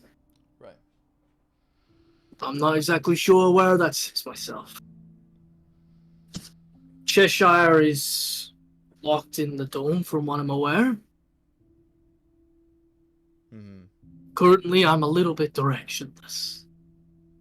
No prison to watch over, no town to watch over, there's no Cheshire to be told what to do. It's strange. For once, I'm kind of free to go wherever I want. Mhm. You I mean, you do what you think you want to do, obviously, but you look like you fit in with Frixori and Eldenor. So he kind of like looks to the both of them as they're kind of preparing. Maybe we can convince Frixori to be a ghost. Perhaps maybe they need some temporary muscle. Who knows? Yeah. Um well, He sees kind of gestures off as Bonelia and Michaela's kind of come their way through. You should probably get your friends together, though. I'm sure this is might be the last time that you see some people for a while. So that's true.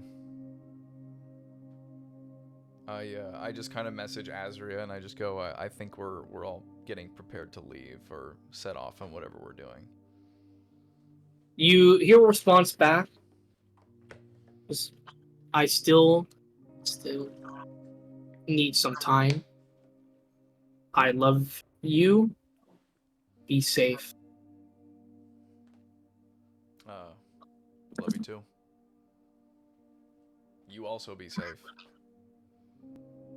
You just get one back that says, "No, you be safe." I just sent back whatever. Bonelia and Michaelis kind of like gets his things kind of ready and packed up. Bonelia, is there anything that you want to say or do? I mean, As you see everybody kind of getting ready and stuff like that. I'm getting packed up, but like if this is we're about to leave, then I'm gonna go up to my old friends. Mm-hmm. So we're about to head out. See, need I so far and behind, I still can't get over those names. The three of them kind of look to you and go. Need I specifically looks at you. So you've made your choice. You're gonna stick with your new people. They're not as cool. I mean, look, we got a dwarf. There's like barely any dwarves in Orlais. Yeah.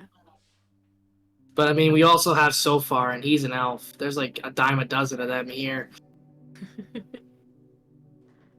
I think you guys will be okay without me, but these guys clearly need to have me around, so.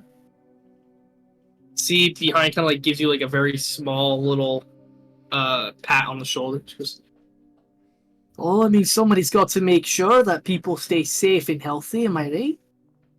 Exactly.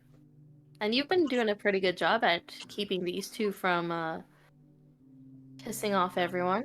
I've been trying. It's a little difficult. Your friend here robbed Mabel a little while ago, but I stopped him right in his footsteps. What need I? Just, I can't help it. The purse looked heavy, and maybe she needed a little less. Maybe she needed a little less to carry. Am I near them right now? Like listening? A little bit, yeah. Maybe it might Can I be mage just hand? in earshot. Can I mage hand and pickpocket the little guy? Yeah, you can try and make a sleight of hand check.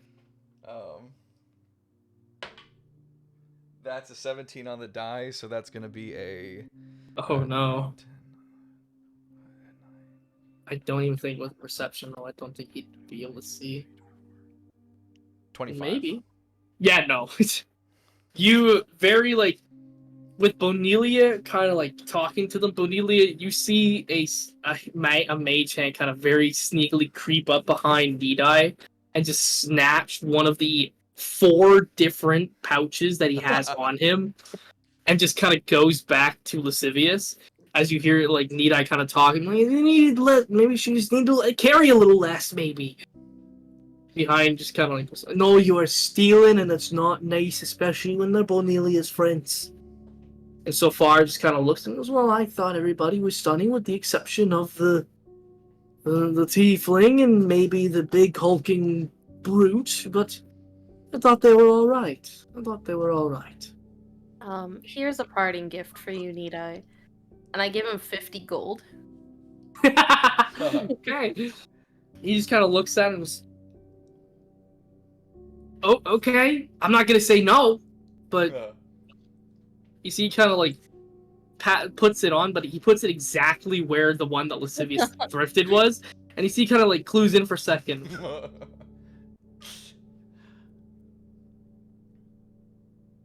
It was really great to see you guys again. How much gold did I pickpocket from him? You thrifted 60. 60. All right. 60? I thought it Yeah. was 20. Fuck. It was one of the 4 pouches that he had. Oh, okay. With that behind so far and behind, they kind of pull you into like a group hug. Behind goes, if you're in Echium, we're gonna be there for probably about a month or 2, so you can probably swing by and say hello if you're in the area. I'll definitely stop by. It's a bit far. I don't expect you can swim that way, but you're resourceful. The 3 of them kind of break the hug. Nidai kind of looks to you guys. We do gotta be going though. Contract is still up in the air, so Yeah. hopefully we'll see you again soon, Bonelia. I hope so too. You see the 3 of them kind of give you like a good handshake from behind. So far gives you a pat on the shoulder, and Nidai just gives you like a hug at your waist again. And then the 3 of them make their way off. Sonnet and Mabel, do the both of you kind of begin to make your way back to the group? Yeah, I think so. Okay. As you're kind of coming through, you can see William, Magnus, and Charles kind of catching up. Not catching up, like just chatting about the general scenario. You hear them talking about perhaps doing a ward around the area around the observatory as well. You see Charles kind of coming, stops by them as well, and kind of hands them like a couple of scrolls. It's like, these are warding scrolls. They'll give you an alarm if somebody enters too close. This is for Bane, so that way you could potentially get some extra help along if anything does happen. Hopefully not, but and he looks to Magnus, and Magnus kind of... See, Magnus has like this look of a bit of regret as he looks at Charles. And then before Charles hands him a scroll, you see Magnus kind of like takes his hand and takes the scroll out of it and then shakes it. Goes, yeah, you're no longer needed for the job that you had. I know I told you that you were banished from seeing my daughter, but I have a sneaking suspicion that you and her probably didn't follow that. And I just want you to know that you don't have to. You don't have to feel like it's an obligation if you ever did. But thank you. And you see Charles kind of like looks at him with a little bit of surprise. And she's shaking his head and goes, thank you, Max. And hands him a scroll. Because this will help with fortifications for the actual building itself. I would recommend studying them before actually utilizing them, because they can only be utilized once. And I know you have a spellbook, but it's really tiny. So be careful. And the 3 of them kind of take their stuff. Do the two of you do anything when you come into view? See, like Zoltan, Frixori, and Eldenor kind of packing up their bags, like I mentioned earlier. The rest of the party's kind of getting back together. You see the Magnolias kind of prepping some things. So this is for Mabel and Sonnet. I don't think I do anything. Yeah, I don't do anything. Mabel? Do I see this interaction between Charles and my dad? You do, yep.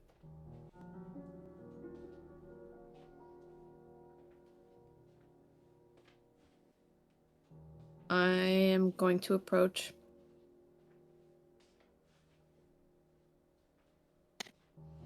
And say,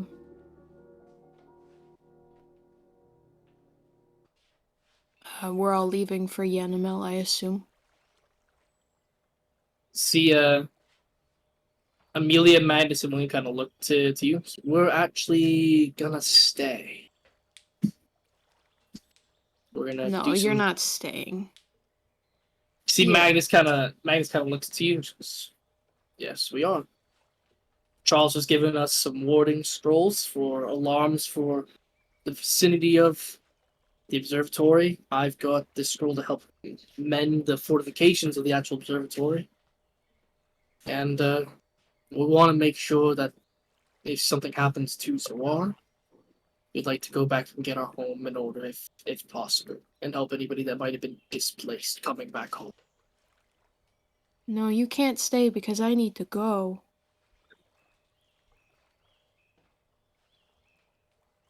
Don't know what you need. I can't leave you.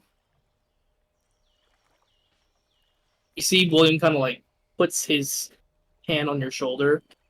So we're gonna be okay. It genuinely.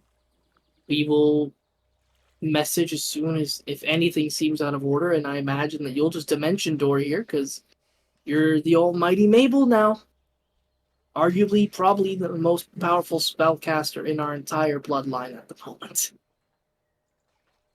Well, last time I left, something happened. And then when I left again, something else happened. You see Charles kind of puts his staff into the dirt and kind of gets it in there firmly, kind of like rests against it and looks. Well, they'll have me around as well. I'm not exactly eager to go on another run, if that's okay. I'd rather stay and help make sure that the family stays safe.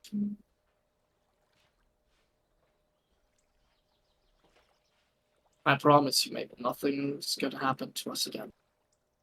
Yeah, I left you and you died, so... See, Magnus kind of like looks over to Charles. You died. Charles goes, yeah. Trying my best to protect your daughter. Yeah. And he looks between the two of you. Goes, I can't say that I'm sorry 15 different ways. I don't want to hear it, actually.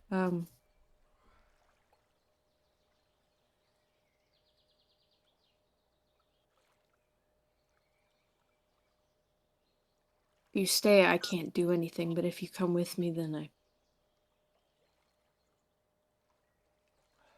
probably can't do anything. I'm just a little stuck. You see Charles kind of looks to you. Mabel was, listen, we need some place as a resting right now, right? We need someone. Eldinor's gonna head off and check out the actual dome itself. We're from afar, so if anything does happen, Eldenor, Zoltan, Frisori can attempt to do something to delay. They'll let us know, and we'll boot it to Yanamel. We have a plan, and if worst comes to worst, we'll flee into Savoyum. We'll figure something out. We're gonna be okay. You message me every day. You see, Charles kind of looks at you and goes, well, I'll do sending, not message, but I get the sentiment. No, I'm being so serious right now. He puts like you see Charles, you see he was going to like put a hand on your shoulder, but instead he just brings you into a very tight hug. And you just hear Charles kind of like he whispers it just so it's like not audible between your family. Just goes, I know it's difficult, but do you trust me?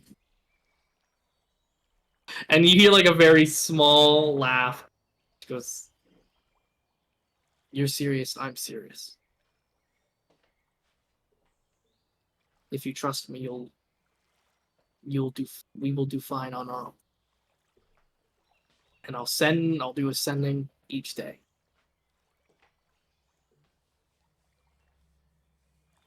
Okay, you watch each other and See Charles don't just kind of wander. see Charles kind of like breaks away from the hug for a second, and he kind of like looks between you and then Sonnet, and then looks at you and kind of like does like a little eyebrow, like up and down, but like things are going good though. I'm happy nothing has changed.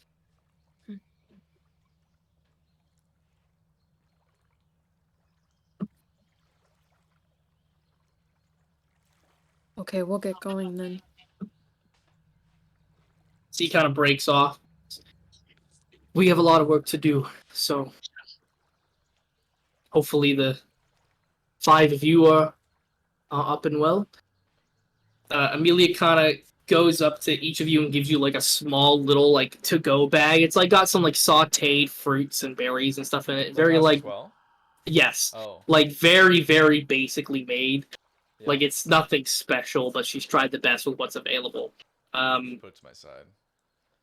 And she looks to you, Bonelia. I don't know if you can. You mentioned that you don't really taste, but I mean, I wasn't gonna make 4 and leave you out, so I mean, here you go as well. Cute. Just look at Bonelia. Hey, Bonelia, if you don't want that, like, I'll I'll it's get it. mine. Okay. Oh, And then I leaned into Reese. I'm like, I'll give it to you later. yes. Okay, sweet. And I also go like, oh, Charles. Do you, Yeah. what's the old skiddly bop about the dagger? Oh yes. Yeah. Thank you for reminding me. Yeah. And he brings it over to you and he hands the dagger to you. He goes, you're gonna need to spend a day attuning to this. Okay. I don't know if you're gonna want to, given the origins of the dagger, but Yeah. I mean, it could prove useful to you. You are the only person I know that has a literal collection of daggers. So I try. Yeah. he hands it. You can now add Lulth's Fang to your inventory. I'll give you the stat block afterwards. Yeah. You will need to spend 1 day, like one full 24-hour cycle, tuning to the weapon. So this means kind of like in the chance that you're like, if you have moments, you know, you're going to be kind of feeling it out using different strokes of swishes and stabs. And So kind of is stuff this like that. also like full on like attunement slot deal? Yes, this is an attunement slot. I have both of them are taken up right now. Son of a bitch. So that means you'll have to choose. Yeah. I'll just. I mean, you might not even want the dagger for all I know. You like if you don't attune to it, you don't get the extra benefits. Mhm. If you just use it, it's just 1d4. Yeah. That's fine. I'll just I'll keep it on me for now, and I'll delineate. I'll give you the stat block before you attune to it. So Yeah. Everybody kind of gets all together. Zoltan, Frixoria, and Eldenor kind of have their bags all packed as well, and go. Well, I mean, we actually have a little ways to go before the road split off towards Zuar and Yanamel. If what Zoltan said is true, we can join you guys on the walk there before we split ways. I kind of look to the group and just be like, were we gonna go to Zoar before anything else, or? I don't know if I'm gonna be able to discern anything from Zoar. I know Eldenor is probably better for it than I am personally. So I was thinking just going to, Yanamel. yeah. Yeah. Whatever works. Okay. Eldenor, Victoria, and Zoltan kind of begin to make their way. I'm assuming that all of you kind of follow suit in the end, hey? Yeah. Probably, yeah. Eldenor gets into the carriage that Sonnet and Bonelia came in when they were riding through. As you guys kind of all piled into the carriage, and before Eldenor begins to get the horse to move, you hear the flapping of wings as the hippogriff kind of lands just off to the side of the horses and kind of looks to you, Sonnet. Mm. Must have slipped out at a moment when all the people came by without really being noticed. And the bear kind of rests its head like against the cart.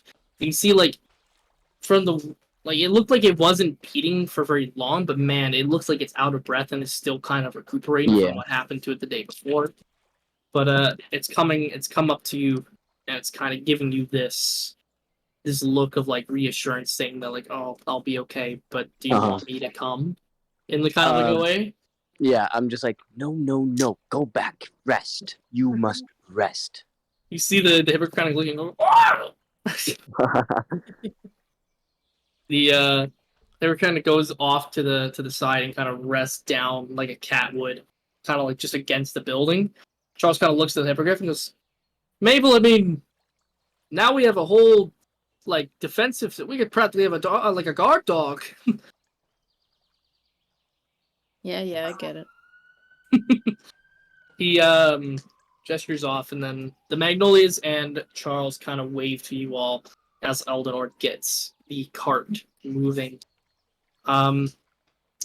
After a little while, you make your way after about like what is about an hour to maybe an hour and a half of travel time. You get to a split in the roads, one that leads off towards Zoar and the other that leads towards Lunarium, where you know that there's a split in the road that leads to Yanamel. You see Eldenor kind of looks to the five of you. Well, this is the stop. Yep. Sooner than I thought it would be. I wish you all incredible luck going forward. Hardships will probably come about, and I really wish that things could be easier, but it's the world we live in.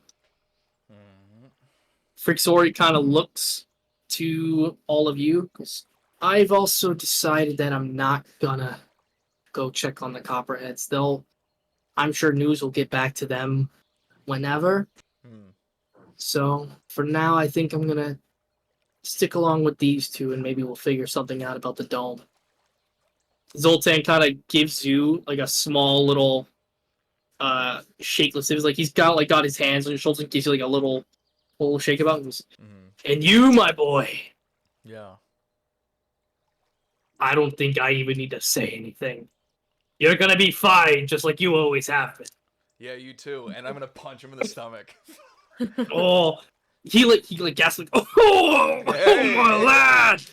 Oh, you're lucky I don't get you in the face for that one. Nope, I'd be too quick. He